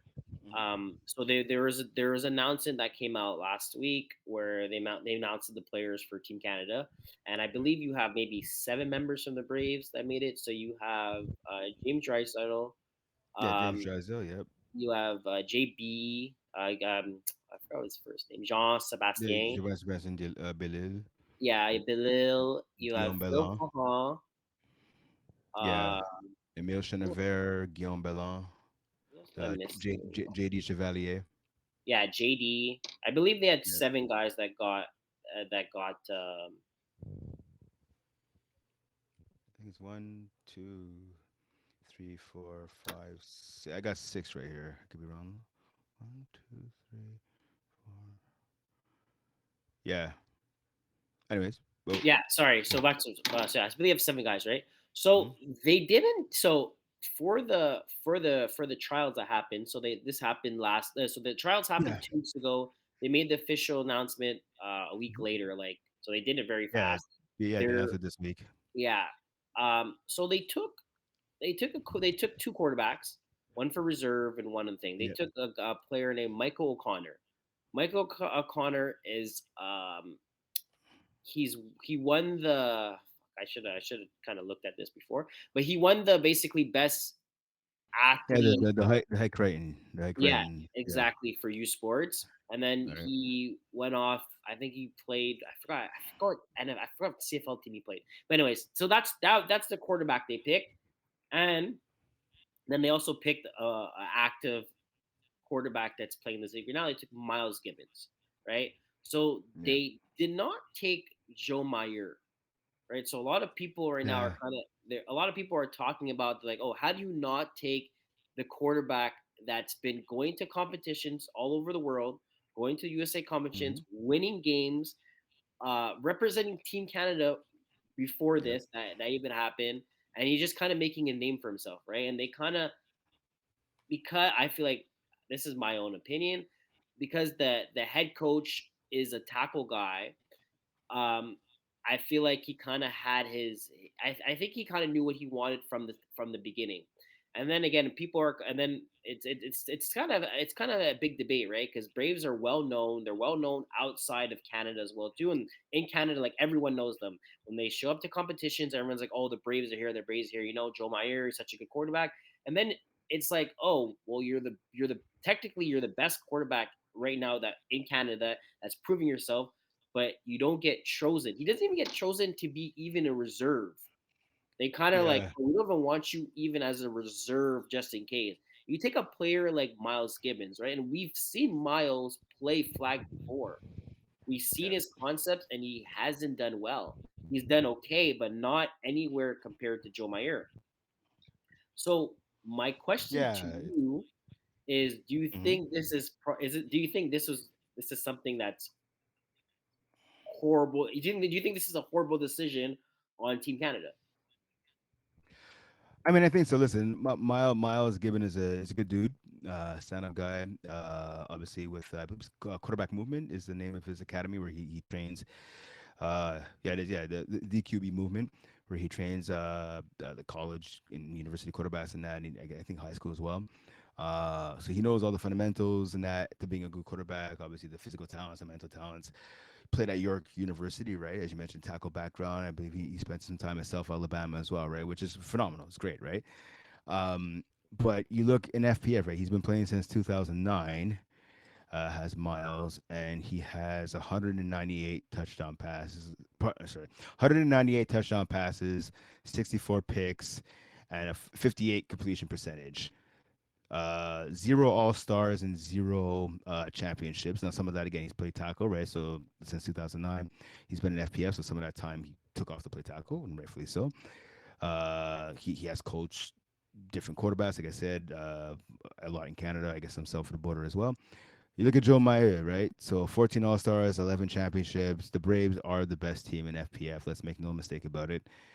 He is the centerpiece of that, right?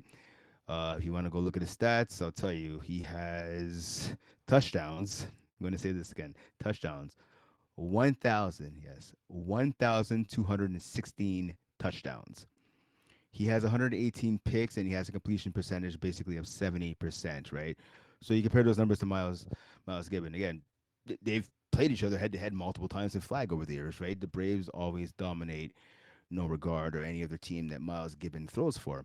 Now again, it's not Miles' fault that they chose him, so you can't put any blame on his shoulders because No, what is he for gonna sure. do? He's not gonna say no, no, no, don't pick me, pick somebody else, right? So congrats to him on the honor.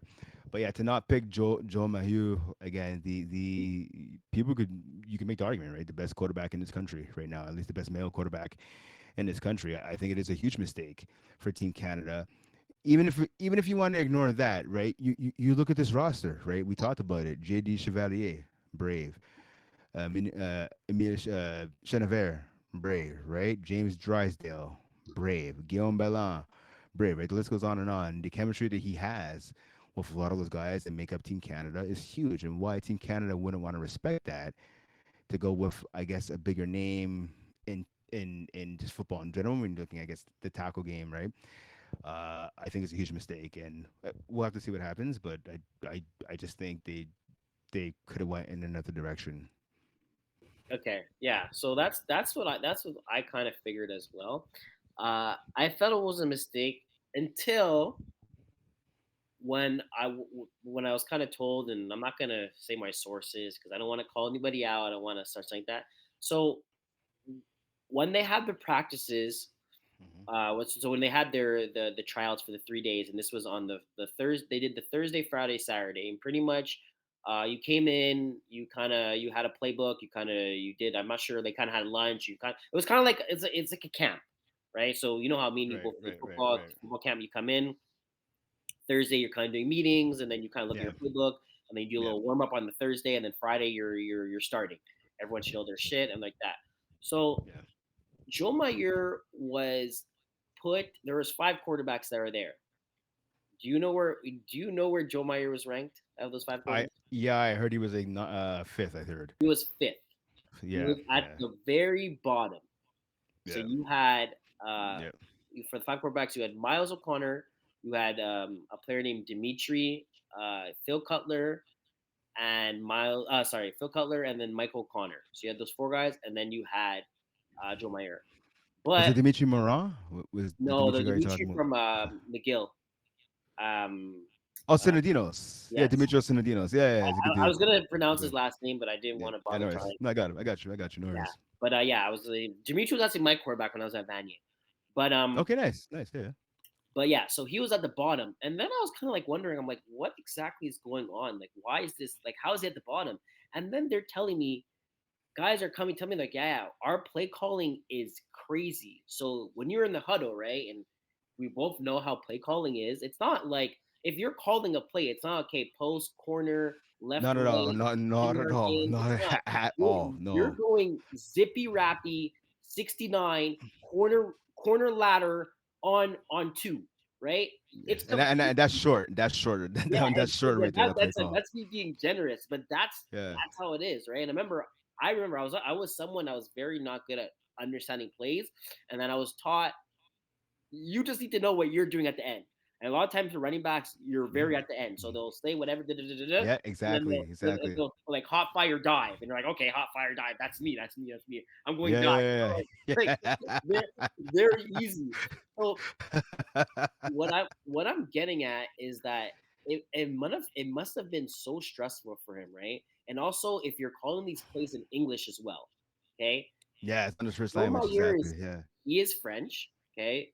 And he's not used to calling these plays. I don't care who you are, if you're someone that's not familiar of doing this and it's not something that you're used to doing. He does call his plays, but everyone's been in anyone's huddle as a natural amazing quarterback, right? Kevin Wyatt. Yeah. It's very easy to understand. Go 10 yard out, left, wait, Yeah. delay a Yeah. bit, you come back, whatever. Read, you post corner, read, right? Like it's easy to say those Yeah. things.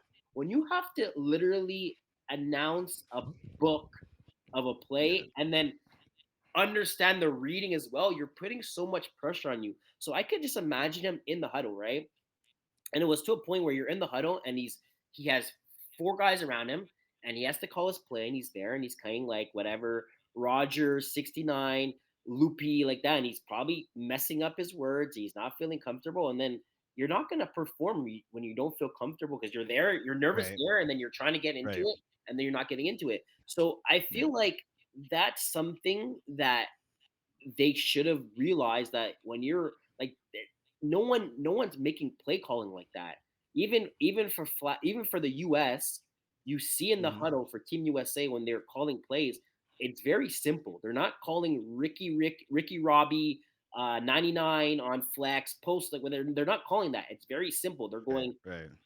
fade 10 yards left, 10 yards right. It's everything is very easy. It's easier said than it's easier when when that's being said.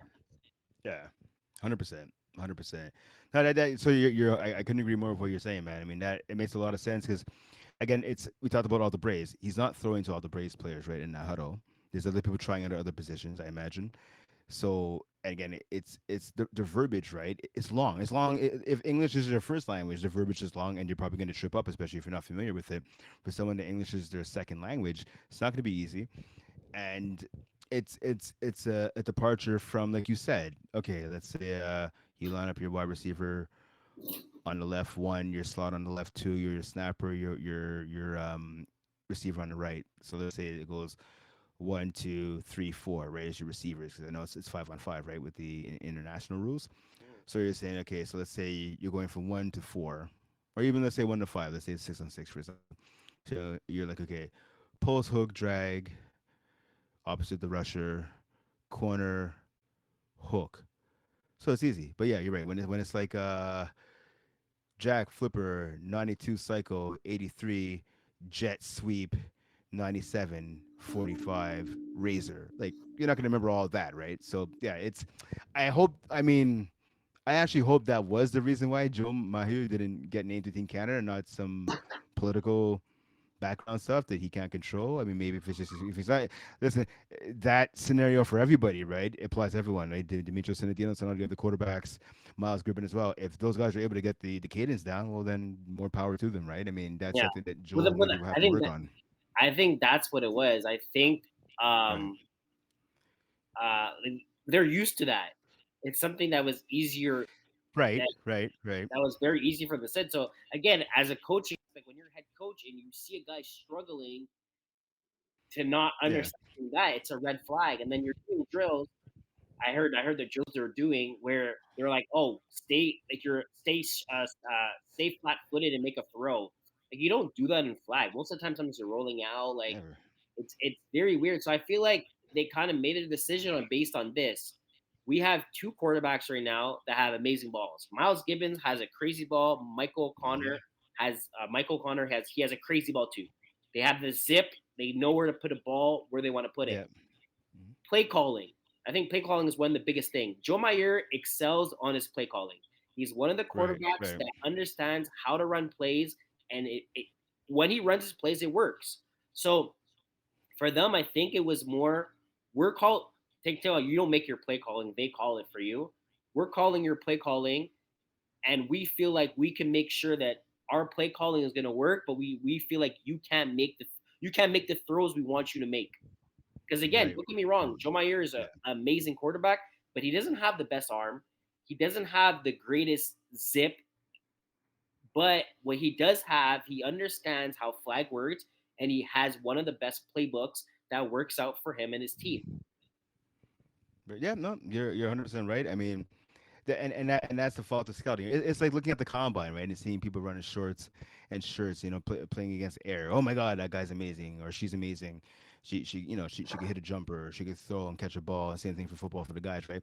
Like in basketball, uh, if they're just going off of what they saw in those practices, well, I mean, that's I guess the main thing you can gauge. They're making a mistake. I mean, listen, it's on Miles. He's on the team, so he has a chance now to prove everybody wrong and show why he was picked onto the team. It sucks for Joe because again, the work he puts in, not just with FPF, but obviously with the other I believe football league and all the work he does to help put the Braves to the national standard that they've become, and not just FPF, but throughout Canada, in the world, in North America, right? I mean, it sucks for him.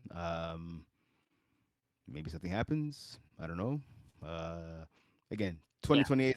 It's around the it's in a corner, while. but there's still some Yeah, time. it's a There's still while. some time. So, but what this is, right? That they're going to go to a they're not going to go to the China. They're not going to China because the men's team that competed in Finland, they didn't make it. I think you have to make it top six to qualify to go to the Worlds in China. That's happening in July, I believe. I believe I think it's July or August. The women's are going though. The women's qualified. The women's are going. So I think that's why they're taking a bit longer for make the announcement. They want to make sure they have everything. They want to make sure Right. they're picking the right girls because it's for them to be going to competing there. They want, and to be honest, with you, they should finish at least top three. The Right. female Right. athletes we Right. have in Canada right now, we have mm, we have good players. So I think they want to make sure they do everything perfectly so they're ready for that tournament down there. The men's, I believe they're in August. They're going to LA. They're doing a competition over there, and Okay. then September they're going to Panama, I think it is, and they're going. That's like the like Team Canada. They're going there for like to go against other countries. Right. Right. But Yeah. That's good. But one of the things I'm interested in with this is obviously Team Canada, right? Anthony Auclair, the former tight end, formerly of Lavelle Rouge, or former tackle player, obviously he's Super Bowl champion with the Tampa Bay Buccaneers. I'm interested to see, like, is he going to snap or is he going to use him at receiver? Like, I wonder where he's going to play on the field because, I believe they have him as a snapper. I read okay, some okay, articles. I okay, believe they have him as a snapper, which it's good. He's big. You know, I was like, oh, but he's a monster in general. I played him when he was okay. on Laval. Oh, okay, nice. Okay, okay, okay. Yeah, I played him when he was Right. on Laval. He was so big. He was a tight end. He was Yeah. he was so big to He's cover. solid. A I great felt blocker too. I felt bad for a halfback because you're either a halfback or Yeah, a linebacker. yeah, You could not cover him. He was yeah. way too big, and he's It's tall. He true. was physical. I remember he was bodying guys. Like he took guys, Mm-hmm. grabbed them, threw Mm-hmm. them on the ground. I was like, I do not want to run with you. I don't want to run. I don't want to be next to you. He Ooh, was a no, Yeah. no, There's a no. reason why he's gotten where he's gotten, and Yeah. I think that's a big asset for Team Canada to have on their team. Yeah, definitely. I mean, he has that size. I mean, I'm looking at his stats. I remember watching him play, obviously, at Lavelle as well. Great blocker. That's how he made his money, Mhm. earn his paychecks in the NFL. Only one receiving touchdown, right? And I think he played. Uh, I think he played 8 years in the NFL. Yeah, one receiving touchdowns, only like 15 catches, 131 yards. Nothing to write home about. But again, the flag game is different, right? So he's a guy that can use that body, like you mentioned, right, to create some space for himself and be a difference, especially in the red zone. So, anyways, best of luck to the gentleman for Team Canada. And again, I'm as you are. I'm excited, right, to see this ladies roster because we know it'd be well represented here in Yeah, FPF. especially when it comes Okay, up. yeah, that's it. So we have again. I guess we could go to women's because there's not that many Yep, women's team. yep. So we have women's C, C. new We'll go division this C. year. Yeah, go C. There's only four teams. I'm gonna go Yeah, Cavaliers. Straight yeah. pick. That's what I was gonna go with as well. I've seen them play. I mean, She Sparks is pretty cool. I like the name Titans. That's not bad. Humble, I don't know about humble. Humble, like I don't know. You don't want to be too humble in football. I mean, but it is what it is. Yeah, looking at some of the names here. There's a couple of names. Nora Sassy, I've seen her play before. Um, Celia Lamar, I've seen her play. Yeah. Oh, I'm talking. Sorry, I'm talking about She Sparks. Yeah, I want to go. Again, four teams. Again, this is the. So Jeff was saying before you came on, Quaysie. A lot of ladies reaching out, wanting to play ball. Some of them have flag experience. Some have zero flag experience. So another division for some of the ladies. So they don't get like hammered in women's one and women's two. So that's why hence the creation of women's C speaks to the growing popularity of our game. And so it's great to see more ladies playing ball. I'm gonna go with the Cavaliers. So I think the Cavaliers should run away with this. But we'll have to wait and see. You got to play the games, but I think right now that's my pick from championship contender. Okay. All right, so let's hit up the ladies and women's two. Or what? Sorry, women's B is what I should be saying. My bad. I apologize. I always get mixed up when I'm talking about like the winter and the spring season. I always call two B and B two. So for me, I'm gonna go with. I saw the Hebrew play today. I like the quarterback Emily Adam. Good deep ball. She suffered a couple of drops today from her receivers. I'm gonna go though with. Do I go Wolfpack? I don't want to be a front runner, but I like Wolfpack. Again, a veteran squad. They've been together for a long time. Yeah, I'm gonna go with Wolfpack. Let's talk Okay. myself into it. Yeah, Wolfpack, and I think I see. I want to say chaos because I mean chaos always finds a way to make the championship game. I think losing Rochelle is huge for the team. So speaking of Sub Zero, that's one of the younger players that Sub Zero has recruited to their team. Rochelle had a pretty big game today. Thank you to Rochelle, by the way. She was helping me out with scorekeeping. They still have a lot. They still have a lot of the veterans, right? Emma Townsend, Aslan, obviously Allison Sobel, Yeah, they didn't. Lemise, They Maryland. only lost Rochelle. I think they add Yeah, Gabrielle. yeah. Poisson from IG team. That's great. Yeah, She's really good on yeah, defense. she's a very good defensive player. Yeah, Um, that's a full add-on. I mean, that's pretty good for them, to be honest with you. 100%. She's definitely gonna take the role as she's probably gonna take the role as Michelle had for Right. that team. But that's only they only lost Michelle.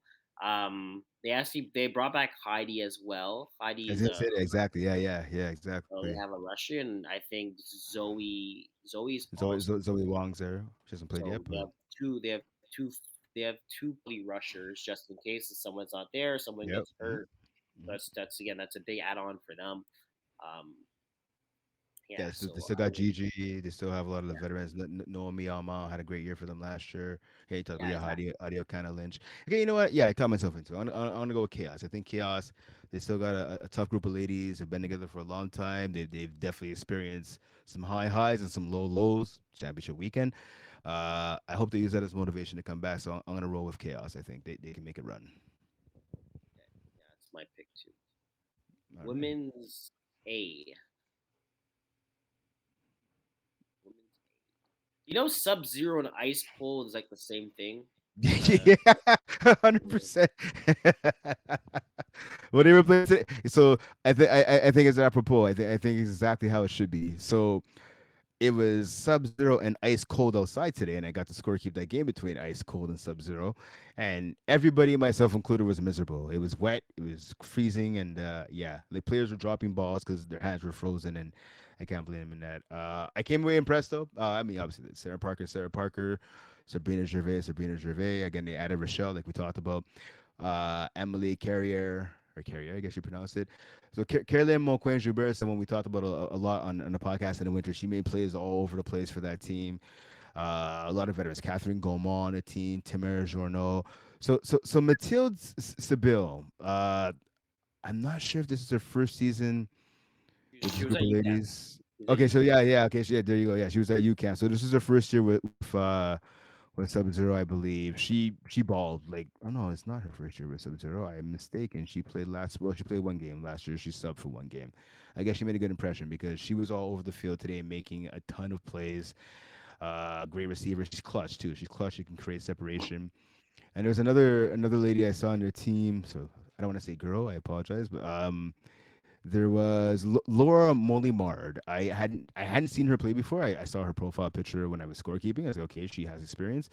She made a couple plays, man. She made some plays on D. She made some plays on O. Like I came away with like, all right, she can ball. Like this, what I like about this team, so Laurence, right? Laurence Pointy Brown, she's pregnant right now, so obviously she's not gonna be playing this season.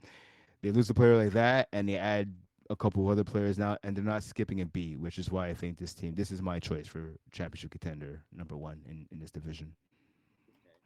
Okay. I'm gonna go Cayenne. Hey, I'm gonna why go not? Cayenne. Why not? Okay. Okay. I think Cayenne they're well sounded. Again, looking at their roster, I don't think they changed anything. They didn't change anything. Same roster they've been running with, the same roster they've been traveling with. Hmm. They're a great team. They know what it takes to win games. Sometimes I think when they're playing FPF, they're it's I don't think they take it as seriously at times.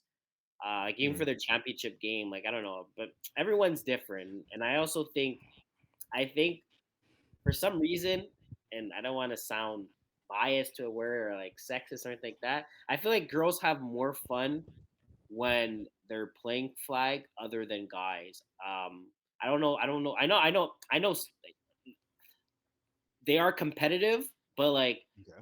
Cayenne, I feel like if you do something wrong, Like they come in a huddle and they're like, "Oh, don't worry, high five." Oh Like, yeah, yeah, yeah, we did the yeah, next one yeah. like that. Guys are just kind of like, "Yo, what are you doing?"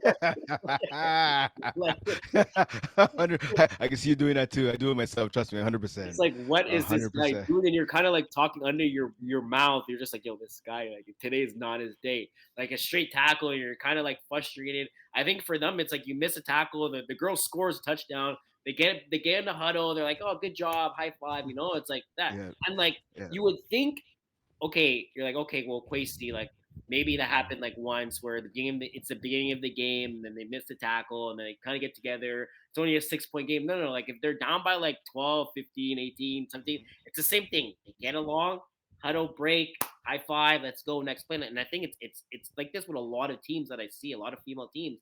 And I'm just like, wow, like I can't even imagine if someone like you blow a coverage, the touchdown, then everyone you game back to huddle. Like I've done that before. I'm like, guys, don't worry, bend don't break again.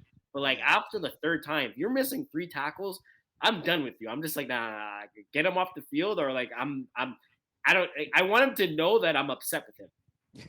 100%, I think hundred it's and dumb. It's like, ten oh, don't percent. worry, we got this. So that's one thing I kind of realized, and also they're. So this is something else I did realize, but especially with them, they're fast when it comes to huddling. Yeah, yeah. So yeah, you were saying that today on the field. We were saying that to each other. Exactly. Yeah, Yeah, they're it's true. I don't know. I guess they're so used to it when they're playing university and even CJEP. The Yeah, huddle it takes teams to do is so impressively fast. Like I don't know what it is. I don't know if everyone's on cue, but it's like you drop a ball or you catch a ball. Everyone's in the huddle in less than 5 seconds, it's true. It's and the true. play's broke. It's break. Like as for a defense, you don't even have time. One thing I realized, which is a huge factor, is like I think that's why you kind of need coaching to a point where you kind of need a coach or someone to do a signal, so you don't have to huddle because you don't have time to like. Let's just say it's a catch for 5 yards. You don't have the time to Yeah, huddle, think of a play on defense, exactly, call it, exactly. and break. Because by the time they're already set and they're going, like it's Yep. it's it's done. And I realized, well, especially for Cayenne, Sub Zero as well too. I was even ice cold. Like every team is super fast, in and out, offense, defense, everything runs smoothly. But Yep. it's It's true. very impressive. To be honest, it's very impressive. But No, again, 100%. 100%. I'm gonna go with Cayenne. Okay, so you got Kai, I got Sub Zero. I'm gonna look now. Do I want to pick anybody else? I was thinking about Matrix. Jeff, I mentioned him earlier, and I was looking at the rosters. Like, there's a couple ladies I've seen play lot of impact players actually on this team. I think I might go on a limb here and say I think Matrix might be my other contender. Not saying that the Kaya can't, and some of the other teams like Monarchs and that. Just something about Matrix that has me thinking. Yeah, maybe, just maybe. We'll see. We'll see what happens. Hmm. Okay. Matrix is a good team. Yeah. They're I think it's something that I just think they're missing a bit. Like just to finish, I don't think they have the girls, they have the talent. I think they're just missing one little thing. I don't know, maybe it's coaching. I don't know, Right. maybe a player. I just think they're just missing. But they're very good contenders. Again, when they travel, they're one of the top teams, and they do travel and stuff as well too. There you So go. Yeah. Maybe this is the year to get over the hump and knock off Sub Zero. We'll have to see.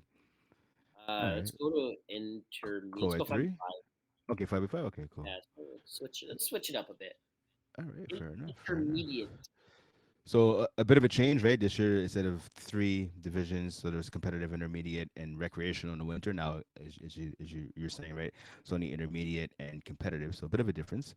A little lesser amount of teams to cover, which is sometimes not a bad thing. So intermediate, we have a total of 17 to make the playoffs. So we got FC Bings, team we've talked about plenty of times. Montreal Mavericks, still CRA, Five Guys, Ambush, Blue Dry, and Les Giants. I will not call them Les Giants. Les Giants. Maybe they'll be better than the New York Giants. So I think the New York Giants this year will be a little bit better than last year, but I mean that bar is kind of low. We'll have to wait and see. Who do you have winning this division? I'm gonna go late Giants. This All is right, this is this is the debut of Mark Andre. What's his last name?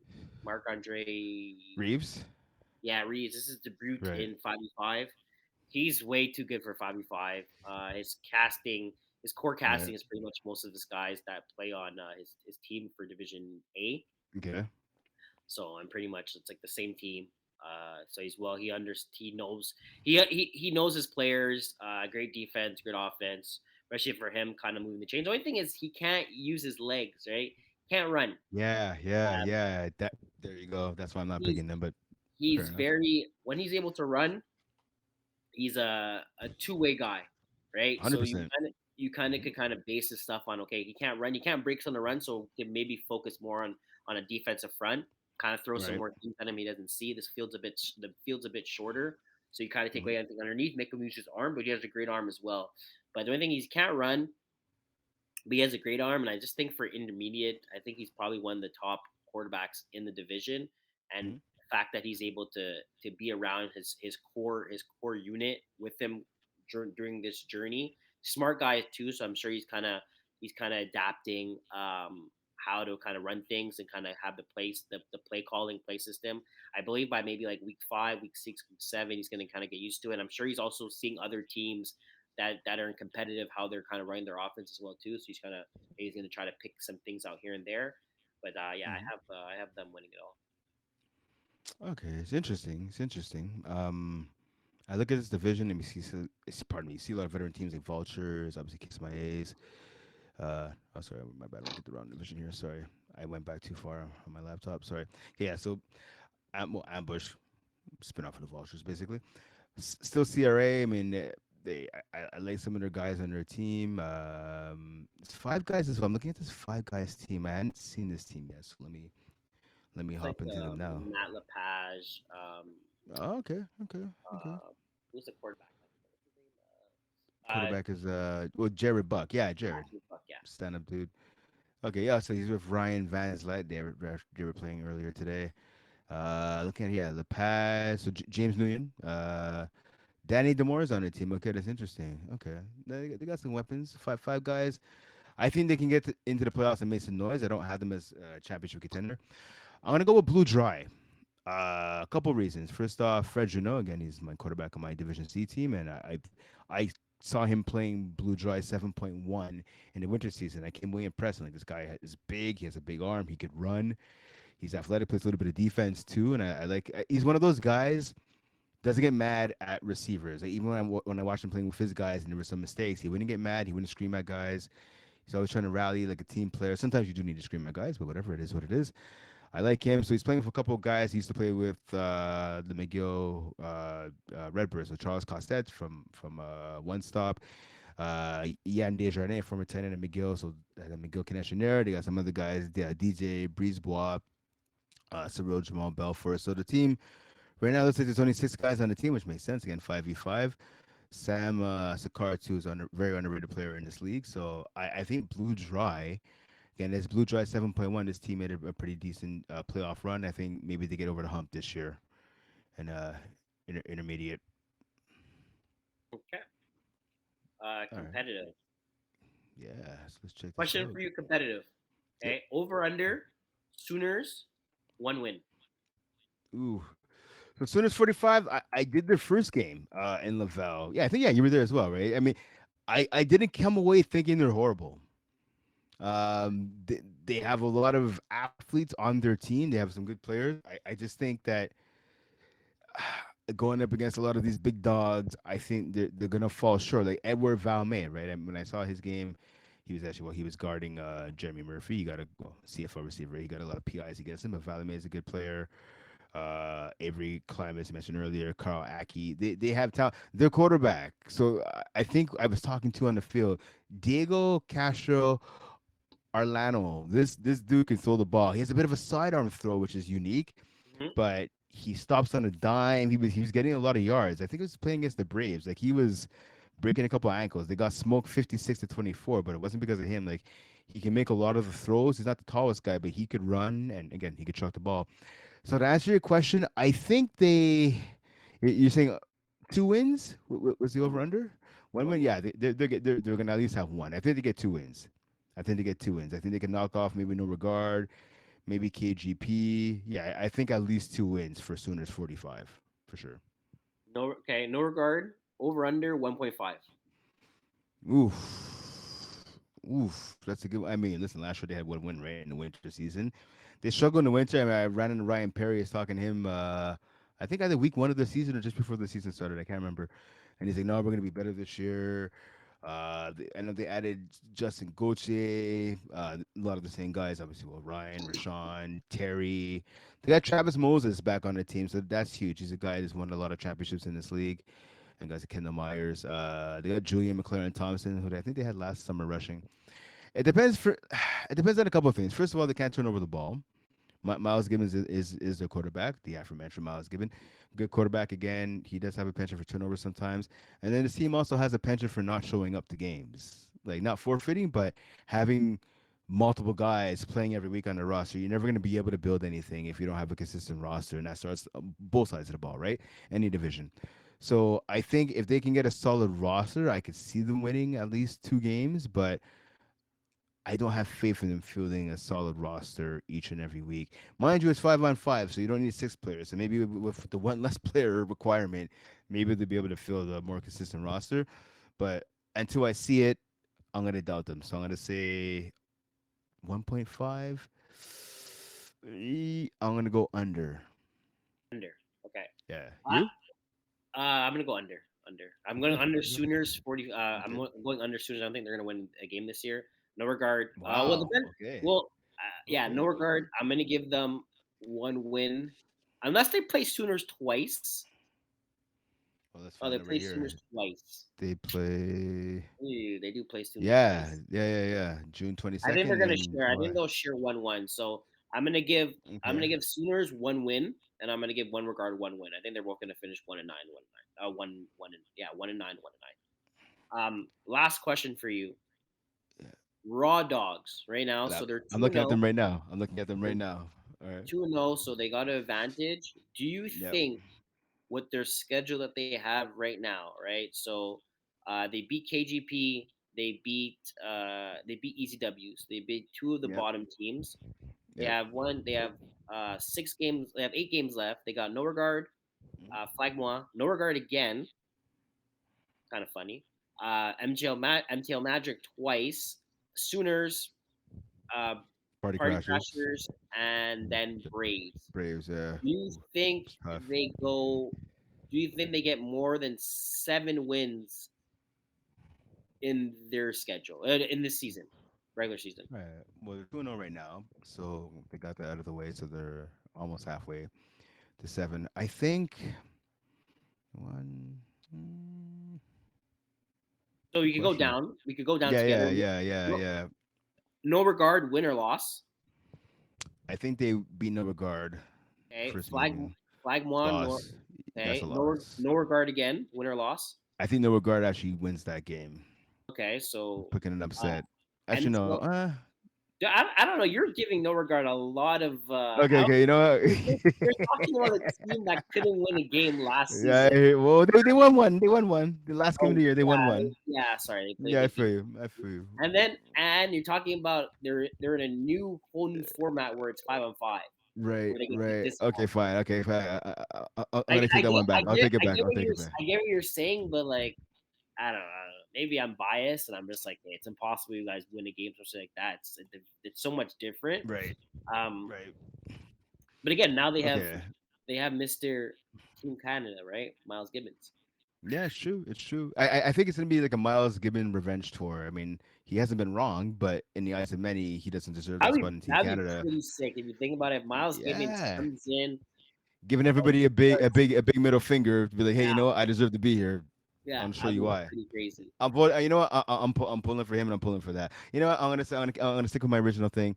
I think yeah. I think no regard will have at least Okay, two so no wins. regard Then gets a win. yeah, Okay, so yeah, MTL Magic, yeah. That's a loss. that's Dan's team. Back to back. Yeah, that's a loss. What'll be a back to back loss because they played them back to back weeks. No, I think it'll be one loss. They're gonna split that. They're gonna split with Montreal Magic. I Okay, think. Sooners Yeah, 45, that's a win. That's a win. Party Crashers, That's a win. and then Braves. The Bravos. One thing to note, Okay. Jeff is the only quarterback to beat the Braves Mhm. in the last like 3 seasons. He Right. Braves finished 8-2, nine and Right. one. They lose versus our flag one, but Jeff has a Yeah. That's how he good. almost has a regular winning season record against them. Yeah. Yeah. Um. Just a You note. know what? You know what? I'm gonna say. So the interesting thing is, will it be Jeff throwing in that game against the Braves? Or will it be Jordan Panetta? Yeah, That's what that's I want to know. yeah. Because for as good as the silent ticklers are, like with Adam Rosen, obviously, and I believe Daniel Mancini, right? A lot of those guys have been on silent ticklers. You have Breeze Ball to throw to. You have James Tyrell, James O'Hay. Well, probably not James O'Hay, and I think he's going to be out for the year with that knee injury. Yeah. Justin McLean's the guy who's going to be subbing in. You have Khalil Kerr. It's but what I'm trying to say, and Tyson Otis Copeland, obviously silent ticklers. Sanders as well. It's a better cast of weapons for Panetta if he is the quarterback. Because I'll be honest, Panetta is a better quarterback than Jeff Rosenblatt. I don't think that's a shocker to anybody. I think if Panetta throws, think they could beat the Braves in the regular season. So I'm gonna say, you know what? I'm gonna say Panetta's throwing. They're gonna beat the Braves. Okay. So you're saying so Norgard win, that's one. Flagma loss. Norgard loss. Magic's one. So they share 1-1. So that's two. Sooners, Party Crashers, Yep. Raw Dogs. So that's five. So you're saying they're going to win 7 games this season. Yep. Exactly. Seven. Right on the nose. Right on the nose. 7 games. Cool. And who do you think will go one team only? Who do you think is going to win I the mean, championship? okay. Again, I mean, I could easily pick the Braves. So I want to have a little fun here. I'm going. It's a good question, actually. I'm going to say Montreal Magic. Big Okay. Dan Lazera. Yeah. The Dan Revenge Tour. Yeah. Exactly. There you go. There you go. Who do you have winning this? But is it the Braves or if not, who? I'm going KGP. Oh, Yeah. okay, I'm going, okay. Oh yeah, you're on KGP, aren't you? yeah. We're going Hey, with Phil fair enough, Keller. fair enough. We're Okay. going to see what Phil has. Let's see if Phil's able to prove himself with a decent roster that we have this year with KGP. Okay, let me ask you. Yeah, so you have the Submerging Boys, right? Obviously yourself. You got Will Seabag on the team too. Okay. Yeah, we have Will Ethan, Seabag, we have Ethan, we have Jalen. Jalen, we have Charles Bashi is also a new member that's coming to play with Okay. us. He's good. Yeah, Marvin, yeah, he's good. Charles Levis yeah, we Vachon have is good. a Right good group. there. Good group So of guys. there's more than like one brother on KGP. It's a shocker. Okay, all right. I mean, I like your chances then. Let me ask you. I mean, since you played with KGP before, obviously, right? And you're playing with them again. Where do you put Phil Cutler in the ranks of quarterback? I mean, I know we were talking at the staff dinner after the finals. So after the first night of the finals, the Saturday, we were talking about obviously we have Kevin, we have Joe, let's go Dan. I think we had a Yeah. number three. So Where yeah, do you put Phil Cutler? so what we kind of were kind of going about on this, so it doesn't seem like I'm just putting a random number. We have without ranking. Well, we'll rank the first top three. We had Meyer, Wyeth, and we said So Nato. Dan. Oh no, oh yeah, Alex Nazo, please. Yeah, you're right. You're right. You're right. My Then apologies. You're right. You're right. for sure fourth we have Dan. The only problem with Dan Yeah. is he's inconsistent sometimes. Okay. That's Dan's issue. But number four we have for Right. sure. Yeah. Then after that, it was kind of a debate on this and that and who's better than there and okay, well he's better in this division like that. So if we're talking 5v5, I have Phil as the number. I would give him number six. Okay. So you have him 600 less. Okay. Okay. So just so a little spoiler. This season we're going to be doing that. Actually, we're going to have some rankings, like best quarterbacks, best receivers, best defenders, best two-way players, best rushers, currently in the game and even in the past as well. So we want to get you guys your vote on this, obviously on the IG page and that, and to get your say, right? We want to invite you guys in. So we will have a quarterback list of the current quarterbacks in FPF. So you're just saying in 5v5 you have Phil Cutler as your sixth ranked quarterback. Okay, I have him in my top 10 quarterbacks, whether it's 5v5 or 6v6. I'm not going to tell you where I have him on my list, but I do have Phil Cutler on that list of top 10 quarterbacks. Okay, nice. All right. All right. So we did men 66. We did I think so we are now we're at co-ed. I got some co-ed action Yeah. there. Yeah. Oh, So also co-ed something three. to kind of to talk about as well. I think it's kind of cool if you kind of go back and forth. So I just talk division here and there. Sometimes we kind of lose thoughts. Sometimes we get deep into some conversations. But Yeah. the Canada Senior Championships for men and women's are going to be taking place in Montreal this year. Okay, nice. All right. Yeah. So that's going to be July 4th to 6th. It's going to be at Claude Robillard. They're going to have three categories. They're going to have competitive, sorry, Mhm. it's like competitive, non as competitive. So non competitive, like not as many, what they called it, like non competitive, competitive. And they also going to have co ed, which is new this year because Okay, they nice, did not have nice. co ed for the last like 3 years that I went. So it's gonna be pretty cool. They're also looking for some volunteers as well too, where you get access to all the games, and you kind of just have to help show people where to go. It seems like it's gonna be like $5 to kind of enter, but you're gonna see a lot of talented five football teams and games. Yeah, I So see it here. It was announced on the 29th of May, so it's gonna be yeah, July 4th to the 6th, I believe, right? Yeah, July 4th to the 6th, the Senior Flag Football National Championships, as you mentioned, right at Claude Robillard. That should be good. That should be pretty cool. Football Canada, Football Quebec could be a part of it. So they're working in collaboration with like Tourism Montreal, because obviously it's like tourism and summer in Montreal, not like the weather we have today, but summer in Montreal is fantastic. So that's gonna be really cool. That's gonna be really yeah, cool. it's gonna be. I'm actually happy. You don't have to travel. Yeah, Last yeah, yeah. last one I went to was in Nova Scotia, I believe. Oh, Yeah, okay, that's what I went nice. to Okay, Nova Scotia, which is all. It's kind of nice. cool. Yeah, Maritimes It's are awesome. nice. Yeah, it's you. I took a flight. I would never go to Nova Scotia for anything else. Okay, okay, Right. So like why would I go to Nova Scotia for unless it's like work or something regarding that type of thing, like, but there's no reason right. for me to fly to Nova Scotia. So it was pretty, it's a cool experience. But I am excited that it's going to be hosted in Montreal this year. Okay. No need to travel. Maybe some of the guys, maybe we'll get a like an Airbnb close to the location. So kind of stay close as one. That's kind of what we kind of did when we went to Nova Okay. Scotia. We got two Airbnbs Right. down the street from each other. So like everyone's Right. kind of together, and there's no one's gonna be late. There's no one. Oh, it's like when you're at home, you feel comfortable.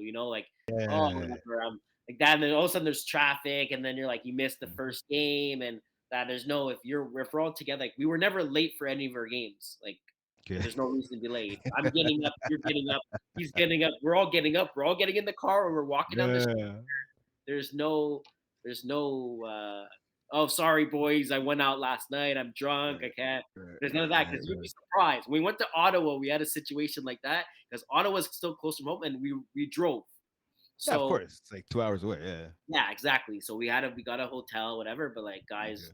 guys went out. We're also trying to we're celebrating. Remember, we had a good start. Then we went 4-0 Right. or 4-1, and the next day was a shit show. So don't want Okay. to Okay. kind of don't do it. Don't want to repeat that. What a question I wanted to ask you how Mhm. that I'm here right now. It's kind of weird, right? So in the past, when you won um, nationals, you got rewarded to represent Team Canada, Mhm. right? What do you think they could offer? Because now they're not offering that. That what do you think they could offer that kind of makes excitement something that's exciting to like so you feel cool winning instead of being I'm a senior national champion because before like don't Yeah. get me wrong it's cool that you're a senior national champion you're the best technically Canada team in Canada but it was Yeah. like what's a bigger flex I'm representing team my team won and I'm representing Team Canada like do you think they have to like kind of do something to make it seem more appealing to actually travel down and actually compete? Oh yeah, for sure. I can answer that question easily. Cash. Cash. Okay. Straight cash. Yeah, straight cash. It's a motivation for pretty much everybody to do anything. And again, you have to travel down there. You pretty much it's on your own dime, right? So, I mean, if you have cash prizes for first place, even second place, for example, why not?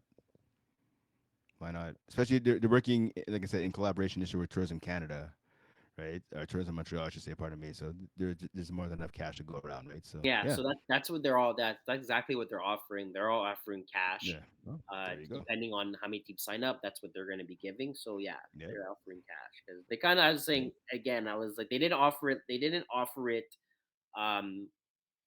last year when it was in BC, when the Braves mm, won it, and I think they had a downgrade of a lot of teams. So because again, they have to right, realize right. that people are taking off work, people are Exactly, people are people exactly. are literally preparing for this, and it's like, oh, okay, we're paying the registration's not cheap either. It's like I think it's like $800, $900, whatever.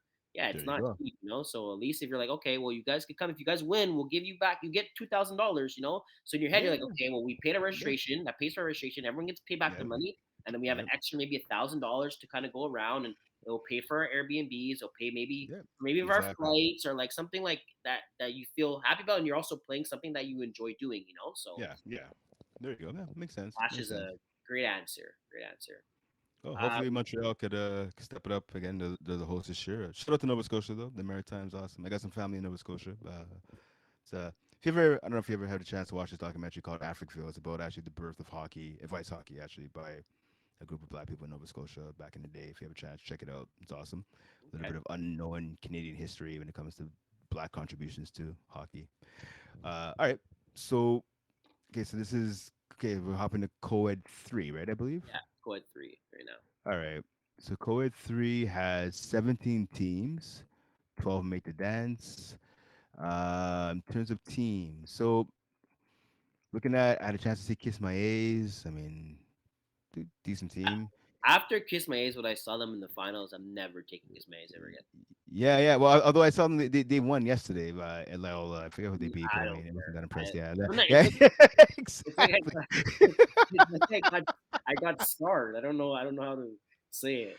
Which is Yeah, man, kind that of was horrible, which is man. Oh man, it was horrible. I don't wanna cause any like that Yeah, but uh, I anyway. feel you. But I feel anyways, you. all I'm saying is that after that finals appearance, I'm done with them. I Never don't care. watching them again. Yeah, I'm never. We comment. I was commentating on. yeah, yeah. I was That trying was to. not a I fun was trying to game. like. I was actually trying to like be positive about it, but no, I'm done. I'm done with that. No Yeah. offense. No, No. listen, that's fair. No That's fair. offense. Sometimes some No teams. offense at all. I never want to see you play ever again. No offense at all. No, Quaysie, all right. I'm never gonna put you to win a championship ever again. And I told you. I told you. I you're told you not to blacklisted. pick them, mate. You're blacklisted. Sorry. All right. Okay, so I'm gonna roll. I think with I was thinking about flamingos. They're all right. Flamingos are okay. Flamingos are gonna be actually my second team, my second choice here. Um, I gotta roll also with little torn on this one. I want to say tight ends because I've seen them play. It's a pretty decent team. I'm gonna also roll with you know what? Why not? I'm gonna go with Dream Killers. They've given up almost 70 points, but they've scored almost 80. So I'm gonna say, sorry, Vultures. Sorry, my bad. Vultures. Yeah, with Ben. So I had no idea. So I'm looking at the roster. Right? So obviously Emma, super awesome person. She plays. She works for the league. She's a scorekeeper. Super chill Wait, people. you said you're going She has with a, yeah, vultures? I'm gonna go with Vultures. Yeah. Yeah, I know with vultures. I seen a lot of the guys and girls play on this team. So I had no idea that Emma has a sister. So I'm imagining it's her sister, same last name, Townsend Aslan. Yeah, Because they Emma. look alike too. You kind of can see this. Okay, Like, yeah. okay, nice. Yeah, I'm gonna go with them. Okay, They have a lot of question. playmakers. As you said, I have to question for you. Okay, I gotta. What's Yeah, up? it's gonna come out. I feel like this year I'm gonna be less. Kind of be more bold and kind of. I'm gonna ask you more questions. How you see players. All right, sure. So we have the quarterback, Magali, Dislani. Oh, I'm very bad at pronouncing last names. She was a quarterback from last year. I have her popped up here on the Okay, screen. okay. Um, I want you to tell me her over. I'm gonna give you over under ints. Okay, All right. and I So want to tell you Magali over under. Dela. Okay, I'm giving Okay. it 20.5 under over. Wow. Okay, so for Magali Dela, I'm gonna give it. Oof.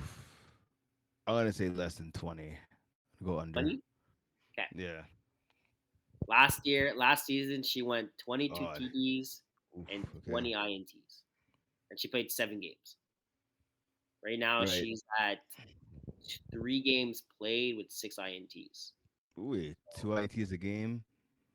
I mean, two ITs a game. That's still gonna be under 20. So I mean, Yeah. two, four. I should know. No, it won't be actually. I'm horrible at math.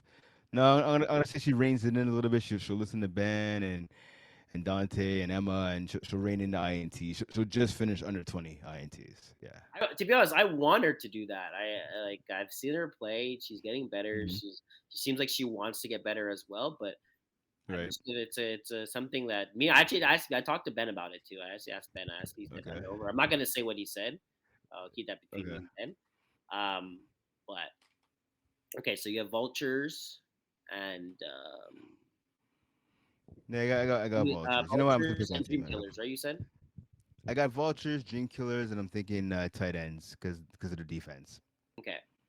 I'm going to go. Um, there's actually some new teams that I've never seen before. I'm gonna go mixology, just because I like the name. Yeah, that's Um, good. mixology. Wolfpack. I wonder if Wolfpack's combining with their females and they just have some males on their team too. Very weird. Interesting. Let's find out. I'm gonna go mixology. I'm gonna go with Shadow Squad. I'm gonna go Les Poulets. No, Okay. no, take it back. Take it back. Take it back. Take it back. Mixology, Shadow Squad, Les Poulets. I don't know. To allow I 40. saw them. I saw them play yesterday. They're young. They got some size, but they're young. Like I'm gonna it's go yards. Yards yeah. chase. Yards I like that chaser. name. I like that name. I like that name. Okay. I'm gonna go Okay. yards chaser. Even though they beat Mixology week 1. All right. Yeah. Cool. All right. I'm So gonna we'll see. go. We'll see what happens. Who do they have here? I don't recognize any of these names. Who's Anderson? Who's this? I Yeah. I recognize don't. this. Oh, I know him. Oh, Yeah. Yeah. Yeah. Yeah. I know that yeah, guy. Yeah. yeah, yeah. He could Okay, play. okay, yeah, okay. Yeah. All right, yeah, that's my pick. Okay. Cool. Co-ed two, co-ed two, co-ed two. All right. Quid two. Here we have 12 teams. They all make the playoffs, which is pretty cool. Um, I've seen Hebrew play today. Purple Blood, Kamikaze. I've seen some teams. So, do you like that they all make the? Do you like that they all make the playoffs? Do you feel like Yeah, I don't care. It doesn't honestly. I mean, yeah, it's nice to have some teams fighting if, in to if, get in. if you But if you were in the league and you were playing co-ed two, would you be like, oh, sick, we all make playoffs? Because it's like it's to a point. Some games don't matter. I think that's the biggest issue we had in Division 1 and stuff in Division A. Because at a lot of times, any given day, you could lose. Right, a lot of those yeah, competitive yeah, games, everyone has a talented roster. Where if you decide to throw 2, 3 picks, you're mm, gonna lose the game. Sucks to suck, right, right? So yeah, it comes to a point where yeah, you do get an advantage when you play against a worser team, and that's the reason why like we have playoffs, and that's why we have the 1 seed versus the 4 seed. But right. sometimes it's like okay, well we're gonna have to play this team anyway, so it's either we beat them in the semis or we beat them in the finals or the quarters, but we have to play them. Do you feel like the fact that everyone makes playoffs now, it's like okay, well we're 0-7. There's no thrill of okay, guys, we have to win our last 3 games no matter what. There's no like okay, guys, this is playoffs for us right now. It's like okay, Yeah, yeah, if we yeah, lose all our games, or if we go to a point where if, like I'm pretty sure you understand what I'm saying right now. yeah, 100%. Do you think like I don't know? I just feel like they should always have maybe 2 teams not make it, so you don't have those you don't have that Right, situation right, where right, there's right. always a No, little pressure. I hear you. The competitive side is coming out. I hear you. I mean, I'm in two minds on that. I think that yeah, it does take away from those end of the year games, like the last game or two of the regular season, where it's win or go home. That's always exciting, right? In any sport, any league, you always want to have that. But at the same time, like okay, you know what? We all make the playoffs. Whether you're a good team or not, you're going to get exposed week 1 of the playoffs, right? If you don't have that bye, or whether you do have that bye and you play in the second round, whatever. If you're a good team, you're going to be a good team no matter where you finish. I think the plus side of having this format where everyone makes it is jockeying for positions matter not as much as obviously win or in, winning you're in or lose and go home, but it still matters where you finish because you do want to get those top seeds, right? Would you rather finish first or would you rather finish, I don't know, Yeah, like so 10th or 11th here, right? they 1 4 seed do receive a bye, but Yeah, I would still. Like, so again, So whether you have that bye, you 1 through 4, and you don't play into the second round, but you get upset, you get beat, your flaws are gonna sorry, your flaws are gonna show either way, right? Whether you have a bye or not, or whether every team makes the playoffs or just a couple of teams make it. If you're good, you're good. If you're good, you're going to advance and you're gonna have a chance to win the championship. If you're not good or you're not firing on all cylinders come the playoffs, you're gonna lose no matter what. So it doesn't matter whether all teams make it or some do and some don't, or you know what I mean. So if you're good, you'll show that you're good. If you're bad, you show that you're bad. Hmm. Okay. Okay. Okay. Of teams, who do you have winning? Who are your top 3 teams you have winning this? Yes, I'm just looking at it now. Sorry, I got super distracted. How I realized as soon as No. you said there was no team, every team made playoffs, it kind of triggered me. Just Fair enough. Fair enough. 'cause All right. that's the issue we had in 5v5. I think like everyone made playoffs or something like that, and I was just like, well, there's some games where it's like I'm a player that I don't miss any games at all. But Right. when if Right. I'm tired or I'm just not in the mood, I don't want to drive to Laval or I don't want to go here, and I'm just like, well, the game does not matter to be honest with you. Like it does. I'm like, that's it's not gonna affect anything to a point. It's either it's like it like I feel like when you're playing competitive, like it comes to a point where I don't care who we play. Like in the playoffs, it's like we're gonna if we don't play them in the semis, we're gonna play them in the finals. You know, like Right. we Right. have to beat them no matter what. Yeah, it does help if we don't have to play the Braves the first round. But then we beat the Braves the first round. If we don't, if let's just say if we don't play Braves, we have to play. We're probably gonna play them in the finals, so we might as well beat them now, and then we don't have to play them in the finals. Like Right. Right. Right. that's how I see it now. Right. So I hear uh, you, but I just feel if you're a team and you take your foot off the gas just because, well, everyone's going to make it anyway, so who cares? I mean, that's going to show when the games really matter most. yeah, exactly. That is right. But like not every single game, but like it comes to a point where let's say you have a 10 game schedule, you can miss maybe 1 or 2 games. It's not gonna affect you that much, right? Right. Compared to Right. like True. True. when True. you like you don't want to miss games, but if it's like, okay, well guys, we're not really playing for much, it's like, okay, well, guys, Mhm. I'm not gonna make it tonight. Like sorry. Like Right. Right. All uh right. So who do you I'm have? gonna I'm gonna go I'm gonna go anything. I'm gonna give Okay. them they Yep. made the jump. Yep. They made their jump Mm-hmm. to Division 2. They were in Division 3 last year. There's no division. There's no division. Oh, there's no division. What am I saying right now? So yeah, so Co-ed 2. They were in Okay. Co-ed 3 last year, so they made the jump. They're playing with better teams. I'm gonna go with them. Well, maybe let's see if they can go back to back Division 3 champs, Division 2 champs. That'd be Mhm. pretty cool. And I'm gonna go with Shark Attack. Oh, Cool name. okay. Nice. Okay. Shark Attack. Okay. Okay. I'm gonna go with 2 teams. You? All right, not bad at all. Not bad at all. I'm gonna roll with team I saw today. I was impressed. Double dip. There's a rookie on the team, Ashley Longuet. I think is how you pronounce her last name. Speedy receiver. She Did she gets have past. pink cleats? Sorry, Did she have pink cleats? I believe so. I know she has like a headband thing on. I think it's like a thing to hold up the hair and also protect from concussions. She plays for Ice Cold. Ice Cold? Is that the name? We were just talking about them in Yeah, I women's. think it's the guy because I peeked at your game today. I peeked at some of your games today, and I'm pretty sure because they were playing Hibu, right? Yeah, Or exactly. Yeah. I'm And she pretty was, sure she yeah, scored a touchdown, or she broke a couple tackles, or she got like a exactly, yeah, exactly, yeah, she exactly. yeah, So that's right. I like what, yeah, I like what I saw out of her. So she's definitely a playmaker for that team. They got a big win. So yeah, so that's one team double dip. I'm also gonna say I was gonna go with anything. So since you're going with them, I'm gonna come off of them, and I'm gonna pick bit of a surprise here. I think I'm gonna go with Purple Blood.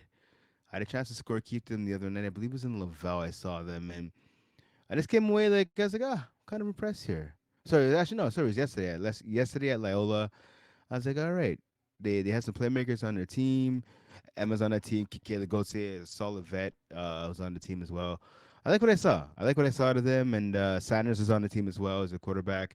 So I'm gonna go with. It was kind of a mixed match of players. They were missing some players, so they had some people subbing at the last second. Purple Blood. Yeah, I'm gonna go with them. I'm gonna go with Sanders. I think Sanders is the captain of that team. I'm gonna pick them. You want to hear something really kind of funny? Do you know who's on the roster for Shark Attack? And I did not know this. No, I'll check it out right now. I'll go look at them. I'll go look them up. Shark Look Attack. at give a look at Shark Attack and look tell me their Okay. roster and then look check to see who's throwing for them, and Okay. then let me know your opinion on this team. All right. So they have. Oh, Jean Lee. Yeah. Okay. Okay. Okay. Okay. I think I saw them play too. Yeah, Shelder Valeri. Okay. Okay. Melissa Millette. Yeah, it's a pretty talented team. That is a pretty I talented think they team. combined it there. I know they coach as George Vanny. I think they Okay. combined some of the girls that they play with, and then they got the Okay. coaches. I think they made a team like that. All right. It's a good team. It's a good team. Well, every time you have Jean Slee as quarterback, if you don't have a good rusher, You're it's gonna toast. The game is over. yeah, it's gonna be a big struggle. 100%. 100%. Okay. I All right. knew I wasn't even Top. aware. I was looking at it. I was like, "Oh my!" I'm like, "Who's Shark Attack?" And I was looking at the roster. I was like, "Oh, okay." And I looked at like who's. I saw him, and then I was like, "I don't see a quarterback other than him." And Right. I'm like, "He's not playing Q." And I looked, and he's playing Q. Oh, there you go. Okay. Let's hop over to co-ed one, final division here. Yeah, I'll let you go. I'll let you go Uh, first for that. all right. I mean, let's be honest. IG team. Speaking of Jean Lee, I mean, you'd be a fool not to pick them. So that's my first choice. I got a chance to see Bet has a team. I'm looking at it here. I believe it's Lego My Flag, which I like that name. They actually knocked off the IG team. So yeah, they got Maya DeFazio on the team. They got Lara Azuka, pardon me, phenomenal player. Audrey Lavoie. I know Jeff. I was talking to Jeff a couple weeks ago. Actually, at finals, he was talking about that team and the potential they have. So yeah, so I'm gonna say I'm gonna roll with Lego My Flag and the IG team again. They met back. They met actually today. They played today actually. Yeah, I was at Loyola. It's not one of the games I scored kept, but Lego My Flag with a 30-27 victory. I think those teams definitely can meet up again in the finals. Yeah. So Lego my goes my. I'm with Jeff this year. I also played. Right, okay. Okay. Okay. Um, Nice. Yep. Paul, Lego Jeff didn't throw today though. It was Paul, but you did a great job. Yeah. Um, Yeah. Exactly. Exactly. Yeah. I saw you guys playing. I saw he you guys got playing right us next to me. got us he got us the win. We had a good game versus IG team. It came down to the Yep. last like 2 minutes. They scored with a minute and a half left. Yep. We were able to drive them down the field. Lara made a fucking insane catch Okay. that brought us to maybe I think the 5 or 6 yard line. Then I think Sanders made a catch like the 2 or the 1, and then we kind of scored in the last. Like the last, there was like Right. 30 seconds left. Oh, we got actually a pass interference on Sanders on someone grabbed him on the goal line. So we got the ball on the 1, and then there was like 30 seconds left. We kind of scored with 14 seconds left, and then John Lee, uh, he tried to throw the ball. It was incomplete, and then he ran. It was weird. Last play of the game, he's at the 4 whatever at the 10 yard line. He runs. Tries to he we set a double rusher. He runs past both of them. He runs all the way to the side, and he looks like he's about to throw, and he starts running. And I was like, oh, I don't know if you're gonna juke. You have to juke 4 other players. Like he's good, but I was surprised that didn't try to throw it up and I'm surprised he didn't try to throw it up and hope for a miracle. It's kind of Right. weird. You don't usually see players last play of the game and they're running. I It's like mean, I mean, listen, it's just someone that can't juke out four players and get a touchdown would be him. So I mean, yeah. I was also one yeah. of the players too, and I wasn't gonna get juked out, but All right, fair enough, fair enough. but All right. but I was just surprised. I was like, oh okay. I'm like, all right. Makes it like it's so much. When he ran, I was like run. And I was like, what is he actually running? Like I didn't. It's like you feel comfortable. You don't feel like you feel like you. I felt comfortable because he's like All right, all right. that's all I have to say. But anyways, we got the win. So There you go. That's what matters. That's what matters. Okay, so I think that pretty much wraps it up for every single division the spring season here in FPF. yeah, yes sir. Big yeah, big thanks to Jeff for coming on to first to start the show. That's coming on, giving us the lay of the land for what to expect this season. A couple of surprises, a couple of big things, and again, exciting new season that has kicked off here, being the spring season. Apologize, couldn't get AJ onto the show. I sent him the link. It just didn't work out. I Oh, think oh, he's playing today. I think he has a flag game. he has a flag game today, but I had asked him if he could come on around 3:30. He did say yes, and then I know he was trying to. Said the link didn't work. I mean, so we're 0 for 2 this week trying to get AJ on the show. Eventually it will happen. We'll have AJ on. I know, like I said, this coming week we will have Sarah Parker. I confirm with her. We're gonna have her on when we shoot regularly on Wednesdays. So Sarah Parker, the goat for female flag football quarterbacks, she will be coming on the show this week. Obviously, as Sub-Zero fame, future member of the Canadian Olympics women's team, unless something crazy happens where she's not named. But I really don't think that's gonna happen. If it does, I think that me and Quaysie should be picking Team Canada, the female team, if somehow Sarah Parker does not find her Yeah, way onto that team. I'd be very surprised. I would be very- Yeah, yeah. So, anyways, look out for this week. Sarah Parker will be coming on this week, so make sure to tune in and watch our next episode. Final thoughts? I wanted to say something. Sorry, I'm looking at my notes back and forth here. Oh yeah, final thoughts. So, I just want to say, welcome to all the teams, the new teams that are joining us this year. Welcome to also the old teams as well, and just be everyone be careful. We had a couple injuries last week. We had a couple injuries last week, the first week, this week as well. One guy, I think he kind of tore his ACL. The ambulance had to come. So it's just something to say, like, make sure you guys are stretching. Make sure you guys are doing the most you can to not get injured. I know a lot of people say that it's not going to happen to them, but sometimes, even myself too, like I'm personally, I kind of get there, put on my cleats, and then I get hurt. I'm just like, oh, then I get hurt, and then I kind of do the stuff that I've been told by the athletic therapist. Oh, make sure you're cracking not stretching your hands like there. And then now I'm always stretching my hands to make sure I'm good. But do the little things so you're able to so your season lasts longer. Because the worst thing you want to have to happen is to get hurt. It's not fun. Not at all. Not at all.